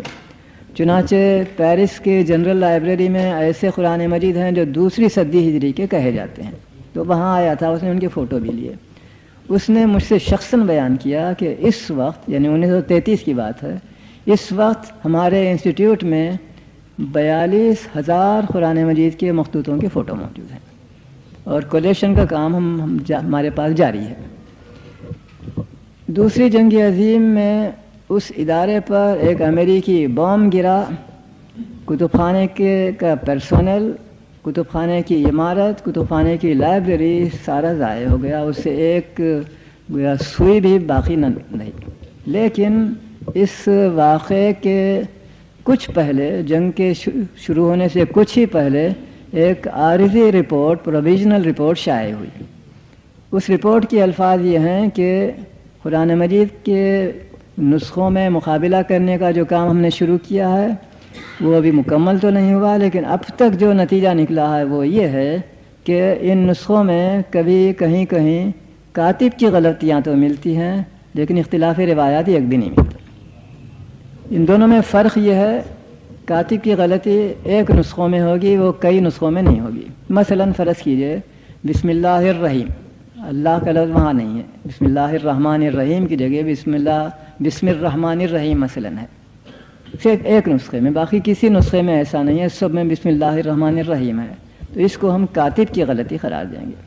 یا کہیں کوئی لفظ بڑھ گیا ہے، بسم اللہ اللہ الرحمن الرحیم آیا ہے ایک نسخے میں، باقی نسخوں میں نہیں ہے، تو اسے کاتب کی غلطی قرار دیں گے۔ اور وہ کہتا ہے کہ ایسی چیزیں ہم کو ملتی ہیں سہو قلم سے، کاتب کی غلطی سے کہیں کہیں کچھ چیزیں اس طرح کی ملتی ہیں، لیکن اختلاف روایت یعنی ایک ہی فرق کئی نسخوں میں ملتا ہو، ایسا کہیں نہیں ملتا۔ یہ ہے قرآن مجید کی تاریخ کا خلاصہ، جس سے ہمیں نظر آئے گا کہ خدا کا جو فرمان ہے انا نحن نزلنا الذکر و انا لہ لحافظون، ہم ہی اسے نازل کرتے ہیں اور ہم ہی اس کی حفاظت کریں گے، وہ واقعتاً ایک صحیح چیز نظر آتا ہے ان واقعات کی روشنی میں جو میں نے آپ کے سامنے بیان کی۔ السلام علیکم ورحمۃ اللہ وبرکاتہ. کہ میری حقیر تقریر کو توجہ کے ساتھ سنا گیا اور اس کی وجہ سے کچھ سوالات ذہنوں میں پیدا ہوئے اور ان کو پیش کیا گیا ہے.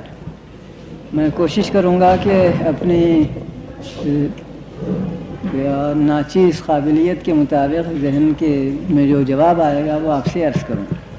یہ ظاہر ہے کہ ایک مختصر تقریر میں جو 1 گھنٹے پر مشتمل رہی ساری چیزوں کا بیان کرنا ممکن نہیں، اور جیسا کہ آپ نے دیکھا تھا کہ کسی تحریری چیز کو میں نے پڑھا نہیں بلکہ برجستہ آپ سے کچھ خیالات بیان کرتا چلا گیا. چنانچہ ایک ایسی ہی چیز حضرت عثمان کے زمانے کی تدوین کے متعلق ہے. چنانچہ میں اس موقع سے فائدہ اٹھا کر آپ سے عرض کرنا چاہتا ہوں، اور 2 سوال اس بارے میں بھی آئے ہیں. وہ یہ ہے کہ جب حضرت ابوبکر صدیق رضی اللہ عنہ کے زمانے میں قرآن مجید کی تحریراً تدوین مکمل ہوئی حضرت زید بن ثابت کی کمیشن کے سلسلے میں، تو مورخین نے لکھا ہے کہ یہ نسخہ حضرت ابوبکر کی خدمت میں پیش کیا گیا اور ان کی وفات تک وہ انہی کے پاس رہا. جب ان کی وفات ہوئی تو وہ نسخہ ان کے جانشین حضرت عمر کے پاس چلا گیا. اور پھر وہ لکھتے ہیں کہ جب حضرت عمر کی شہادت واقع ہوئی تو وہ نسخہ ان کی بیٹی ام المومنین رسول اللہ کی زوجہ حضرت حفصہ کے پاس چلا گیا. امہات المومنین میں رسول کریم کی زوجات مطہرات میں سب پڑھی لکھی نہیں تھیں.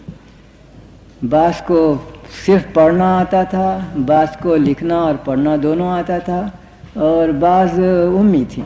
اس میں کوئی اعتراض کا مقصد نہیں ہے، صرف میں یہ کہنا یہ چاہتا تھا کہ حضرت حفصہ حضرت عمر کی بیٹی ان محدود عورتوں میں سے تھیں جن کو لکھنا اور پڑھنا دونوں آتا تھا. حضرت عائشہ رضی اللہ عنہ کے متعلق لکھا ہے کہ انہیں پڑھنا آتا تھا، لکھنا نہیں آتا تھا.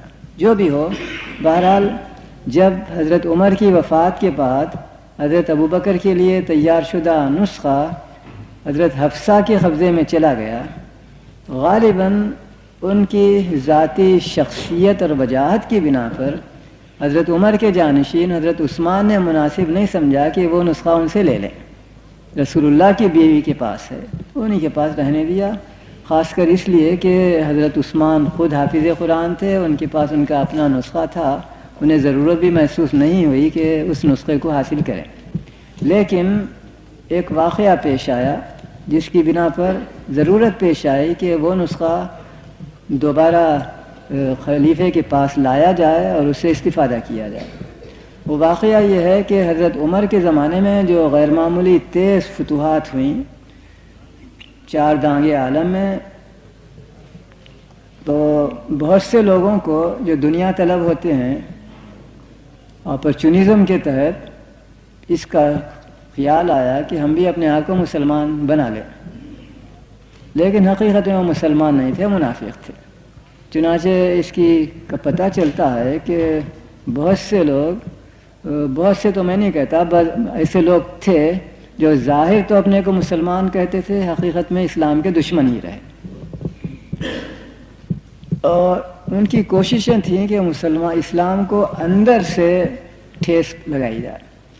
اسی سلسلے میں وہ قرآن مجید پر بھی حملہ کرتے رہے. ممکن ہے اسے کوئی اہمیت نہ رہی ہو، لیکن ایک واقعے سے اس میں گریویٹی پیدا ہو گئی، ایک سخت صورتحال پیدا ہو گئی. وہ یہ کہ حضرت عثمان کے زمانے میں ایک فوج بھیجی گئی آرمینیا سے جنگ کرنے کے لیے.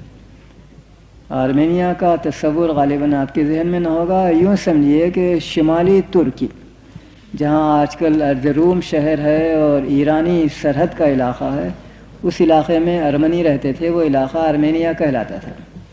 تو خستلانی نے جو بخاری کے شارح ہیں وہ لکھتے ہیں کہ حضرت عثمان کی ایک فوج جب شہر ارزن روم کے قریب موجود تھی، یہ ارزن روم اب ارز روم بن گیا ہے، تو اس وقت فوج میں ایک حادثہ پیش آیا.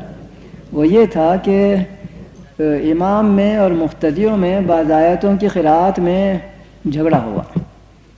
امام نے ایک طرح سے عبارت پڑھی اور قاریوں نے کہا نہیں یوں نہیں، وہ یوں ہے، ہم کو ہمارے استاد فلاں صحابی نے عراق میں یوں پڑھایا، اس نے کہا مجھ کو میرے استاد فلاں صحابی نے شام میں یوں پڑھایا، اور دونوں اپنی باتوں پر اڑے رہے، اور قریب تھا کہ تلوار چلے اور خون ریزی ہو۔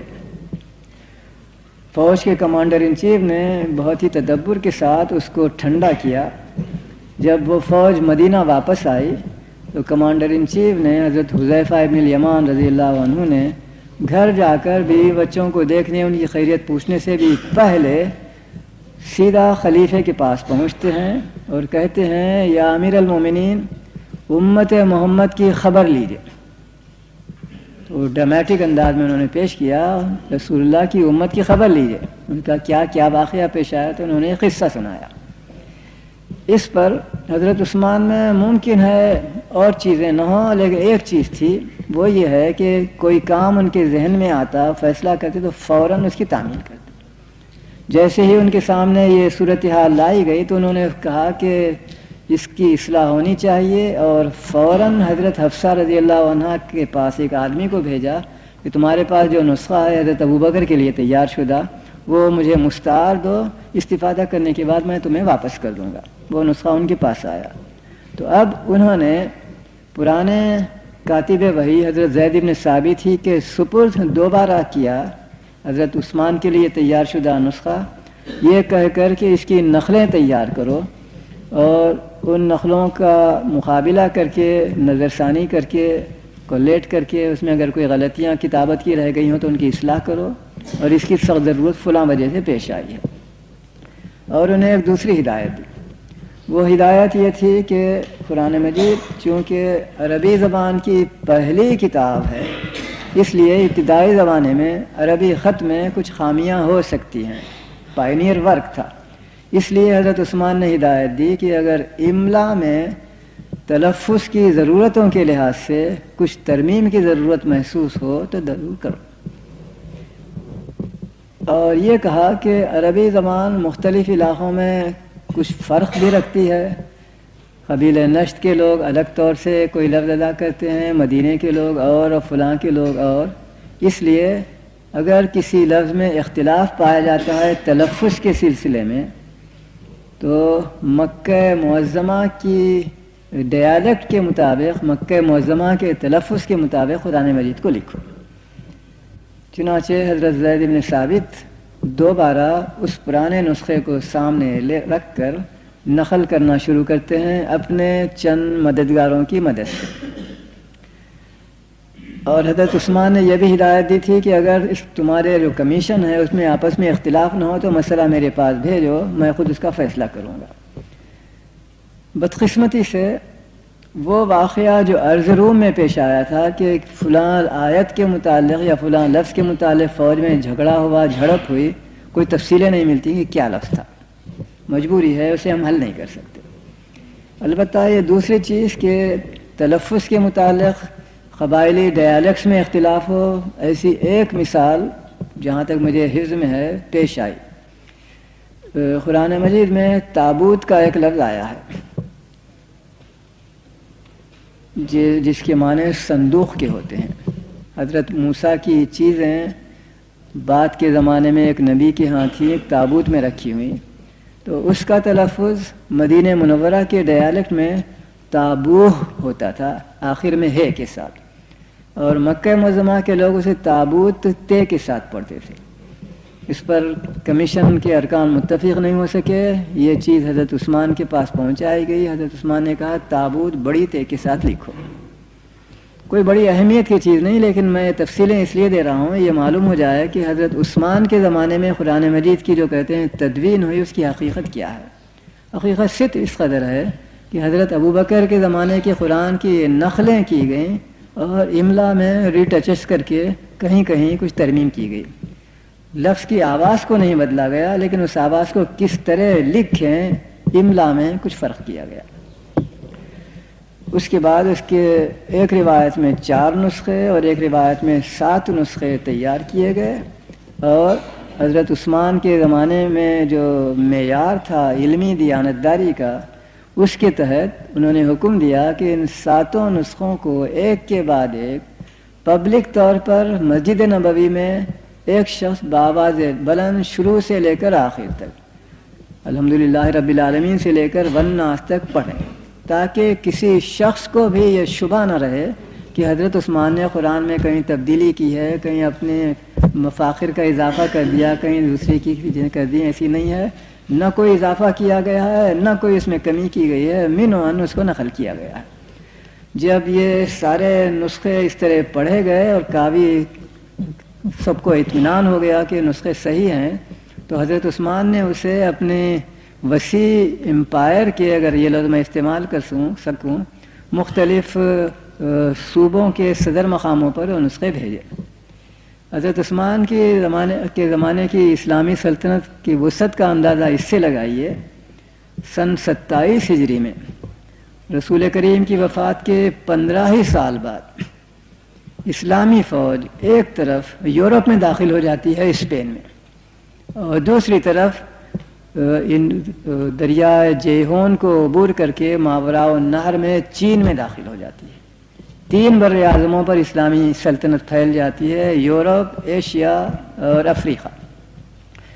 تو اس کے بڑے صوبوں میں قرآن مجید کے یہ نسخے بھیجے گئے اور یہ حکم دیا گیا کہ آئندہ سے صرف انہی سرکاری مستند نسخوں سے مزید نقل لی جایا کریں. اور یہ الفاظ بھی تھے، اگر کسی کے پاس کوئی نسخہ اس کے خلاف پایا جاتا ہے تو اسے پھاڑ دیا جائے. اس کی تعمیل کس حد تک ہوئی کا کوئی پتہ نہیں چلتا، اور عملاً ناممکن بھی تھا کہ 3 بر اعظموں کے ہر مسلمان کے گھر میں پولیس جائے اور قرآن مجید کو شروع سے آخر تک اس کے پاس کے نسخے سے مقابلہ کرے، اور پھر اس میں کوئی اختلاف نظر آئے تو اس نسخے کو تباہ کیا جائے. تاریخی طور پر ایسے کسی واقعے کا ذکر نہیں کیا جاتا، اور عملاً وہ ناممکن چیز تھی. لیکن بہرحال حضرت عثمان کے زمانے سے آج تک قرآن مجید کے جو نسخے ہمارے پاس نسلاً چلے آ رہے ہیں، وہ 1 صدی ہجری سے لے کر آج تک کے نسخے ہیں، قلمی بھی مطبوعہ بھی. حضرت عثمان نے جو 4 یا 7 نسخے مختلف مقامات پر بھیجے، ان میں سے چند اب تک محفوظ سمجھے جاتے ہیں. ثبوت کوئی نہیں ہے، لیکن روایت ہے کہ یہ ان نسخوں میں سے ایک ہے. البتہ مورخ صراحت کرتے ہیں کہ ایک نسخہ تھا جو آتش زدگی میں ضائع ہو گیا، ایک نسخہ تھا جو ایک مرتبہ شدید بارش کے زمانے میں جب سیلاب آیا اس میں تباہ ہو گیا فلاں. ایک اس طرح کچھ روایتیں ملتی ہیں، لیکن اس کے باوجود بھی چند نسخے موجود ہیں. ایک نسخہ آج کل روس میں شہر تاشقند میں ہے. وہاں کیسے پہنچا، اس کا قصہ یہ ہے کہ یہ نسخہ پہلے پایا جاتا تھا دمشق میں، جو بنی امیہ کا صدر مقام تھا، پائے تخت تھا. جب دمشق کو تیمور لنگ نے فتح کیا، وہ بھی مسلمان ہی تھا، ترک بھی مسلمان تھے. مسلمانوں میں جو جنگ ہوتی ہے ان میں سے ایک جنگ یہ بھی تھی. تو وہاں کے مال غنیمت میں سب سے زیادہ قیمتی چیز کے طور پر قرآن مجید کا جو حضرت عثمان کا نسخہ دمشق میں تھا اس نے لے لیا، اپنے ساتھ سمرقند لایا اپنے پائے تخت کو، جہاں اس کے لیے ایک شایان فخر چیز کے طور پر اس نے محفوظ رکھا. یہ نسخہ سمرقند میں رہا تاکہ گزشتہ صدی میں روسیوں نے سمرقند کو فتح کیا. فتح کرنے کے بعد اس نسخے کو، جس کی بڑی شہرت تھی، روسی کمانڈر ان چیف نے وہاں سے لے کر سینٹ پیٹرز برگ کو منتقل کر دیا، جو آج کل لینن گراڈ کہلاتا ہے، جو پہلے زار روس کا. بہرحال وہ نسخہ رہا لینن گراڈ میں، سینٹ پیٹرز برگ میں، پہلی جنگ عظیم کے اختتام تک. اس کے بعد جیسا کہ آپ کو معلوم ہے کہ زار کی حکومت ختم ہو گئی اور کمیونسٹوں نے حکومت پر قبضہ کر لیا. اس وقت روس سے بہت سے روسی باشندے جو کمیونسٹ حکومت کے تحت رہنا نہیں چاہتے تھے، ملک چھوڑ کر دنیا میں تتر بتر ہو گئے، اور ان میں سے ایک شخص پیرس بھی آئے جو جنرل علی اکبر توپچی باشی کے نام سے میں خود ان سے مل چکا ہوں. انہوں نے اس کا قصہ مجھے سنایا. کہنے لگے کہ جب زار کو قتل کیا گیا اور میں فوج میں ایک بڑے افسر کی حیثیت سے موجود تھا لینن گراڈ میں، سینٹ پیٹرزبرگ ہی میں، تو فوراً میرے ذہن میں ایک چیز آئی. میں نے ایک کمانڈو بھیجا، شاہی محل پر جا کر قبضہ کرو، تلاش کرو، شاہی کتب خانے کے اندر قرآن مجید کا جو حضرت عثمان کا نسخہ ہے وہ لے آ. کمانڈو گیا، لے آیا. انہوں نے ایک فوجی بڑے افسر کی حیثیت، جنرل کی حیثیت سے ریلوے اسٹیشن پر جا کر وہاں کے اسٹیشن ماسٹر سے کہا مجھے ایک انجن درکار ہے. اس انجن میں اس قرآن کو رکھا اور اپنے آدمیوں کی نگرانی میں انجن ڈرائیور کو حکم دیا کہ جس قدر تیزی سے جا سکتے ہو اس انجن کو لے جاؤ ترکستان. چنانچہ قرآن مجید کا یہ نسخہ اس طرح ترکستان پہنچ گیا اور اس کی اطلاع کمیونسٹ فوجی کمانڈروں کو چند گھنٹوں بعد ملی. چنانچہ اس کے تعاقب میں انہوں نے دوسرے انجن اور افسر روانہ کیے، لیکن ان کے ہاتھ سے باہر نکل گیا اور یہ پہنچ گیا تاشکند. چنانچہ آج تک وہ وہیں محفوظ ہے. اور روسی حکومت اب یہ سوچتی ہے کہ اگر ہم اسے دوبارہ لیں تو مسلمان رعایا کو خامخواہ چھیڑنا ہے. میرے اس جیب میں رقم ہے یا اس جیب میں ہے تو کوئی فرق نہیں، تاشکند بھی میرا ملک ہے، لینن گراڈ بھی میرا ملک ہے، تو جہاں ہے رہنے دو. تو اب تک وہاں محفوظ ہے. زار کے زمانے میں اس قرآن مجید کا فوٹو لے کر ایک نسخہ چھاپا گیا، کل 50 نسخے، اور ان میں سے چند نسخے میرے علم میں ہیں اور محفوظ ہیں دنیا میں. ایک آدھ امریکہ میں ہے، ایک آدھ انگلستان میں ہے، ایک میں نے کابل میں دیکھا تھا، ایک مصر کے کتب خانے میں پایا جاتا ہے. بہرحال بڑی تحقیقات، تقریباً 1 گز لمبا قرآن مجید کا نسخہ ہے جس میں نقطے وغیرہ اعراب کہیں نہیں ہیں. اس کا فوٹو شائع کیا گیا تھا، وہ اب تک محفوظ ہے. میرے پاس اس کا مائکرو فلم بھی ہے. یہ ایک نسخہ ہے. دوسرا نسخہ استنبول میں پایا جاتا ہے. اس کا قصہ یہ ہے، میں وقت بہت لے رہا ہوں، میں نہیں سمجھتا باقی سوالوں تک موقع جواب کا آئے گا یا نہیں آئے گا، لیکن قرآن مجید کا چونکہ میں ذکر کر رہا ہوں اس کی تاریخ مکمل کرنا چاہتا ہوں. دوسرا نسخہ استنبول میں ہے. اس کا قصہ یہ ہے، پہلی جنگ عظیم کے اختتام پر جب ترکوں کو حجاز سے نکالا ملا، شریف حسین وہاں قدم رنجہ فرما کر تشریف لائے، تو ان کی خواہش پر صلح نامہ سیبر میں جو متحدین یعنی الائز اور ترکوں کے درمیان ہوا تھا، علاوہ اور چیزوں کی ایک دفعہ یہ ہے، ترکی حکومت وعدہ کرتی ہے کہ قرآن مجید کا جو قدیم ترین نسخہ وہ مدینے سے اپنے ساتھ چرا کر لے آئے ہیں وہ واپس کریں گے شریف حسین کو. صلح نامہ سیبر میں یہ دفعہ موجود ہے. بعد میں ترکوں سے مطالبہ کیا، فاتحین نے، انگریزوں وغیرہ نے، تو ترکوں نے جواب دیا ہم وہ نسخہ ضرور لائے تھے، لیکن حفاظت کی خاطر اس کو استنبول میں رکھنے کی جگہ ہم نے فلاں گاؤں میں رکھا تھا. شدید بارش کے زمانے میں ایک دن وہاں سیلاب آیا اور نسخہ ضائع ہو گیا. یہ صحیح ہے یا ڈپلومیٹک جواب ہے خدا بہتر جانتا ہے. ان کا بیان ہے کہ ہم اس دفعہ کی تعمیل نہیں کر سکتے کیونکہ وہ نسخہ ضائع ہو چکا ہے. متحدین نے بھی کوئی اصرار نہیں کیا، وہ قصہ ختم ہو گیا. اب استنبول میں توپ کاپی سرائے نامی جو میوزیم ہے وہاں ایک نسخہ موجود ہے جس کو حضرت عثمان کی طرف منسوب کیا جاتا ہے، اور سورہ بقرہ کی آیت فَسَيَكْفِيكَهُمُ اللَّهُ پر خود میں نے دیکھا ہے کچھ سرخ دھبے پائے جاتے ہیں اور کہتے ہیں کہ حضرت عثمان کا خون ہے، کیونکہ وہ جس وقت تلاوت کر رہے تھے اس وقت انہیں شہید کیا گیا تھا، اور تاریخوں میں ذکر آتا ہے کہ ان کا خون اس آیت فَسَيَكْفِيكَهُمُ اللَّهُ پر پڑا تھا. وہ نسخہ موجود ہے. کس طرح وہ نسخہ وہاں آیا ہے، یا یہ مدینہ منورہ کا وہی نسخہ ہے جس کے سیلاب میں ضائع ہو جانے کا بہانہ کیا گیا تھا، یا کوئی دوسرا نسخہ ہے، اس کا متعلق میرے پاس کوئی علم نہیں ہے. لیکن میں یہ کہہ سکتا ہوں کہ حضرت عثمان کی طرف جو منسوب نسخے ہیں ان میں سے ایک نسخہ تاشکند میں ہے اور دوسرا نسخہ وہ ہے جو اب ترکی میں استنبول میں توپ کاپی سرائے میوزیم نامی مقام پر محفوظ ہے، اور وہ پبلک ہے، ہر شخص جو استنبول جائے اسے دیکھ بھی سکتا ہے. تیسرا نسخہ ایک اور ہے اور وہ انڈیا آفس لائبریری لندن میں ہے. اس کا فوٹو میرے پاس ہے، اسے میں نے دیکھا، اس پر ہمارے مغل بادشاہوں کی مہریں ہیں، مجھے یاد نہیں جہانگیر کا یا کس بادشاہ کی مہریں ہیں، جس نے لکھا ہے کہ یہ حضرت عثمان کا نسخہ قرآن ہے جو میرے پاس آیا ہے، میرے لیے بڑے تبرک کا باعث ہے فلاں۔ ان نسخوں کے خط میں، ان نسخوں کی تختی میں کوئی فرق نہیں ہے۔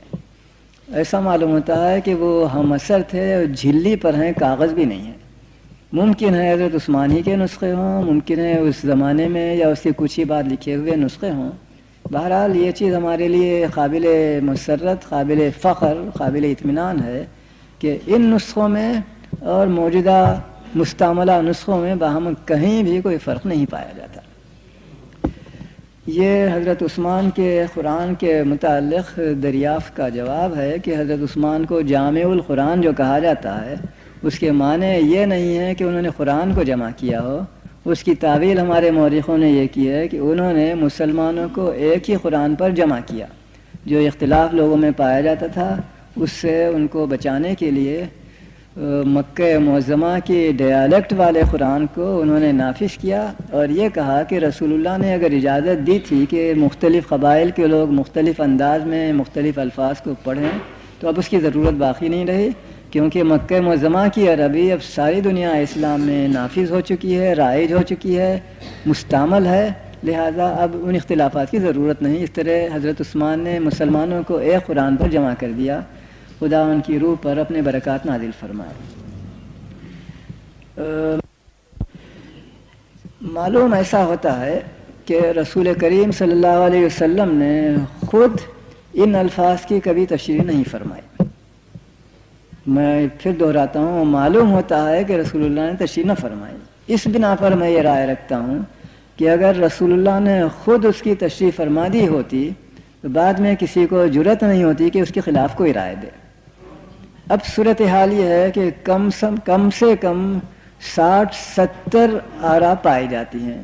الف صاحب یہ بیان کرتے ہیں، بے صاحب یہ بیان کرتے ہیں، جیم صاحب فلاں بیان کرتے ہیں، اور یہ 1400 سال سے چلا آ رہا ہے، اس کا قصہ بھی ختم نہیں ہوا، آج بھی لوگ نئی نئی رائیں دے رہے ہیں۔ لطیفے کے طور پر میں عرض کرتا ہوں، 1933 کی بات ہے، میں پیرس یونیورسٹی میں تھا، تو ایک عیسائی ہم جماعت نے ایک دن مجھ سے کہا، بعض اور ساتھی بھی موجود تھے، یہ حروف مقطعات کے متعلق مسلمان اب تک کچھ نہیں سمجھ سکے، میں سمجھا ہوں، میں بتاتا ہوں وہ کیا چیز ہے۔ وہ تھا موسیقی کا ماہر، تو کہتا ہے یہ گانے کے جو لے و فلاں ہوتی ہیں ان کی طرف اشارے ہیں۔ تو کہنے کا منشا یہ ہے کہ یہ چیزیں ختم نہیں ہوئی ہیں، حروف مقطعات کے مفہوم کو جاننے کی لوگ کوشش کر رہے ہیں، کوشش کرتے ہی رہیں گے۔ اپنی حد تک میں کہہ سکتا ہوں کہ مجھے اس کے متعلق کوئی علم نہیں ہے سوائے ایک چیز کے، اور وہ یہ ہے کہ ایک حدیث میں کچھ اشارہ ملتا ہے کہ ایک دن کچھ یہودی رسول اللہ کے پاس حاضر ہوئے اور پوچھا کہ تمہارا دین کب تک رہے گا، جب کم و بیش اس مفہوم کے الفاظ انہوں نے ادا کیے، تو رسول اللہ نے فرمایا الف لام میم۔ تو انہوں نے کہا کہ اچھا تمہاری مدت الف 1، لام 20 اور میم 30، 51 سال رہیں گی، الحمدللہ 51 سال بعد تمہارا دین ختم ہو جائے گا۔ تو رسول اللہ نے کہا مجھ پر الف لام را بھی نازل ہوا ہے، تو انہوں نے کہا 221 سال یا 31 سال۔ پھر آپ نے کہا مجھ پر فلاں بھی یہ لفظ نازل ہوا ہے، حام میم عین سین خاء وغیرہ وغیرہ پڑھے، اس طرح کی اشارہ کیا ہے، تو انہوں نے کہا ہمیں تو کچھ سمجھ میں نہیں آتا ہے، چلے گئے۔ تو ان کو کنفرم کرنے کے لیے شاید رسول اللہ نے اس طرح کا جواب دیا تھا، لیکن اس میں اس کی طرف اشارہ ملتا ہے کہ حروف کی عددی قیمت، جس طرح آپ لوگ واقف ہیں، الف کے معنی 1 کے، بے کے معنی 2 کے، جیم کے معنی 3، دال کے معنی 4، اس طرح قرآن میں عربی زبان میں جو 28 لفظ ہیں، ان سے بہت ہی ایڈمیریبل طریقے سے 1000 تک کو ہم لکھ سکتے ہیں۔ پہلے 1 سے 9 تک، پھر 10 20 30 90 تک، پھر اس کے بعد 100 200 900 تک، اور پھر آخری لفظ جو غین ہے اس سے 1000، اس طرح 1 سے 1000 تک لکھنے کی صورت پیدا ہو گئی ہے، تاکہ لکھنے میں ہنسا لکھنے میں اگر کوئی غلط فہمی ہو سکتی ہو تو حرف کے ذریعے سے اس میں زیادہ یقین پیدا کیا جائے۔ اور یہ چیز دنیا کی اور زبانوں میں بھی ملتی ہے، یونانی زبان میں بھی یہ چیز پائی جاتی ہے، حروف کی قیمت معین ہے۔ میں نے سنا ہے کہ سنسکرت میں بھی موجود ہے، لیکن سنسکرت میں حروف تہجی 28 سے بہت زیادہ ہیں، تو 1 مہاسنگ تک 100 1000 لاکھ کروڑ ارب سنگ دسنگ خدا جانے کیا کیا چاہیں 1 مہاسنگ تک وہ لکھ سکتے ہیں۔ جو بھی ہو 1000 ہمارے لیے کافی ہے، 1000 کی مدد سے ہم اپنی ضرورتوں کو پورے کر دیتے ہیں۔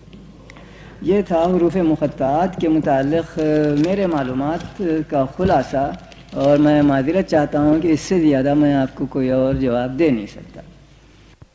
تو بہتر ہوتا، اس لیے کہ اس بارے میں اتفاق رائے نہیں ہے۔ رسول کریم اگر لکھے پڑھے ہوتے تو آپ کی عزت بڑھ جاتی، یا امی تھے تو آپ کی عزت گھٹ گئی، اس بارے میں کوئی اتفاق رائے نہیں ہو سکتا۔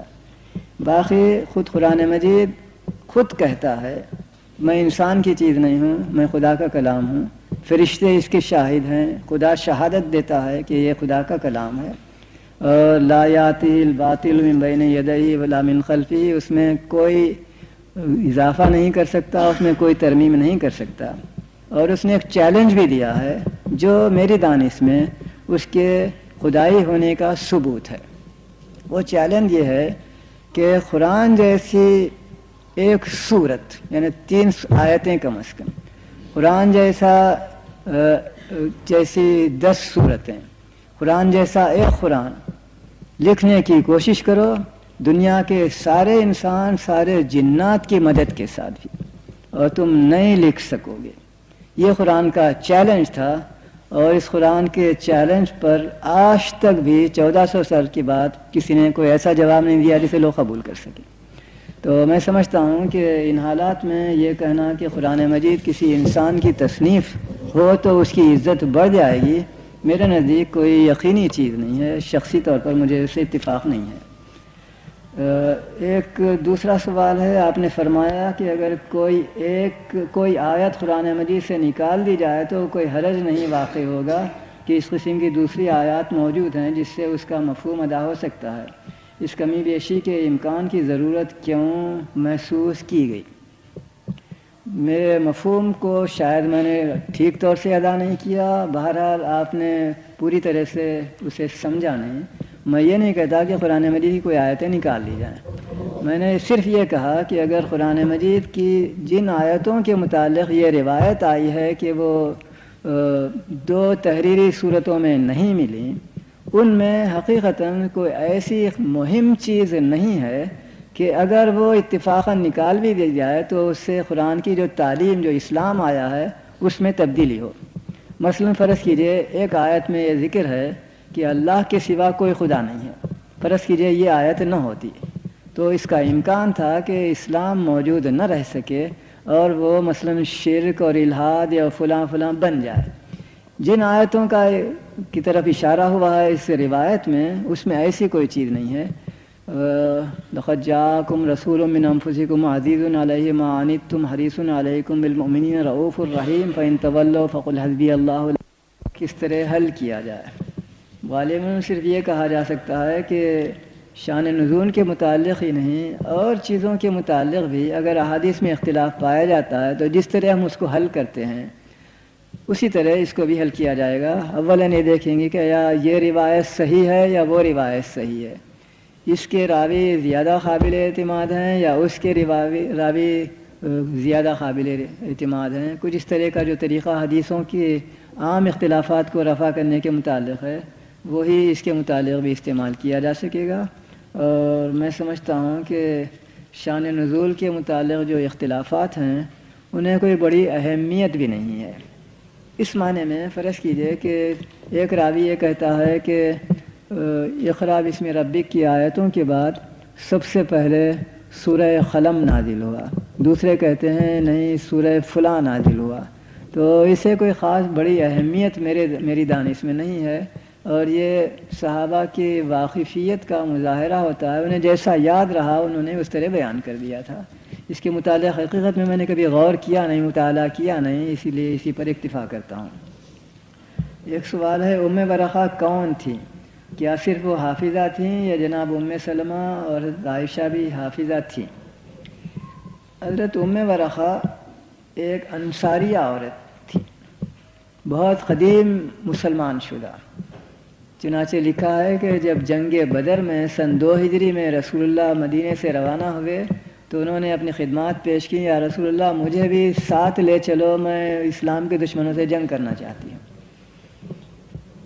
ان کے متعلق ایک اور روایت ہے جو اس سے بھی زیادہ یا عملی یا علمی دشواریاں پیدا کرے گی۔ وہ یہ کہ حضرت ام ورقہ کو رسول اللہ نے ایک مسجد کا امام مامور فرمایا تھا، جیسا کہ سنن ابو داؤد اور مسند احمد بن حنبل میں ہے۔ اور یہ سوال اور یہ بھی کہ ان کے پیچھے مرد بھی نماز پڑھتے تھے۔ یہ کہ ان کا ایک مؤذن مرد تھا، ظاہر ہے کہ مؤذن بھی بطور مقتدی ان کے پیچھے نماز پڑھتا ہوگا۔ تو یہ سوال پیدا ہوتا ہے کہ کیا عورت کو امام بنایا جائے؟ اس حدیث کے متعلق یہ گمان ہو سکتا تھا شاید وہ ابتدائی اسلام کی چیز ہو، بعد میں رسول اللہ نے اس کو منسوخ کر دیا ہو، لیکن اس کے برعکس یہ ثابت ہوتا ہے کہ حضرت ام ورقہ رضی اللہ عنہا حضرت عمر کی خلافت کے زمانے تک زندہ تھیں اور اپنے فرائض کو انجام دیتی تھیں۔ اس لیے سوچنا ہمارا کام ہے۔ ایک چیز جو میرے ذہن میں آئی وہ عرض کرتا ہوں کہ بعض وقت عام قاعدے میں استثناء کی ضرورت پیش آتی ہے، اور رسول اللہ نے ان استثنائی ضرورتوں کے لیے یہ استثنائی تعین بھی فرمایا تھا۔ چنانچہ میں اپنے ذاتی تجربے کی ایک چیز بیان کرتا ہوں۔ پیرس میں چند سال پہلے کا واقعہ ہے، ایک افغان لڑکی طالب علم کے طور پر آئی تھی، اور اس پر ایک ہالینڈ والا جو ہم جماعت تھا عاشق ہو گیا۔ عشق اتنا شدید تھا کہ اس نے اپنا دین بدل کر اسلام قبول کر لیا، اور پھر ان دونوں کا نکاح بھی ہو گیا۔ نکاح کے فوراً ہی بعد ایک دن وہ میرے پاس آئی اور کہنے لگی کہ بھائی صاحب میرا شوہر مسلمان ہو گیا ہے اور وہ اسلام پر عمل بھی کرنا چاہتا ہے، نماز مثلا، لیکن اسے نماز نہیں آتی، اور اصرار کرتا ہے کہ میں امام بن کے نماز پڑھوں، وہ میرے پیچھے اقتدا کرے، کیا کروں؟ میں نے اسے جواب دیا کہ آپ کسی عام مولوی صاحب سے پوچھیں تو وہ کہے گا کہ جائز نہیں، لیکن میرے ذہن میں رسول اللہ کے طرز عمل کا ایک واقعہ حضرت ام ورقہ کا، اس لیے استثنائی طور پر تم امام بن کے نماز پڑھو، تمہارا شوہر مقتدی بن کر تمہارے پیچھے نماز پڑھے، اور اپنے شوہر سے اصرار کرو کہ وہ جلد سے جلد جو قرآن نماز کی ضرورتیں ہیں، یعنی کم سے کم 3 سوروں کو زبانی یاد کرنا اور تشہد وغیرہ اسے یاد کر لے، پھر اس کے بعد وہ تمہارا امام رہے گا اور تم اس کے پیچھے نماز پڑھا کرو۔ تو دوسرے الفاظ میں استثنائی ضرورتیں جو امت کو کبھی پیش آ سکتی تھیں، ان کی پیش بندی میں رسول اللہ نے یہ انتخاب فرمایا تھا، شاید یہ وجہ ہو اس واقعے کی۔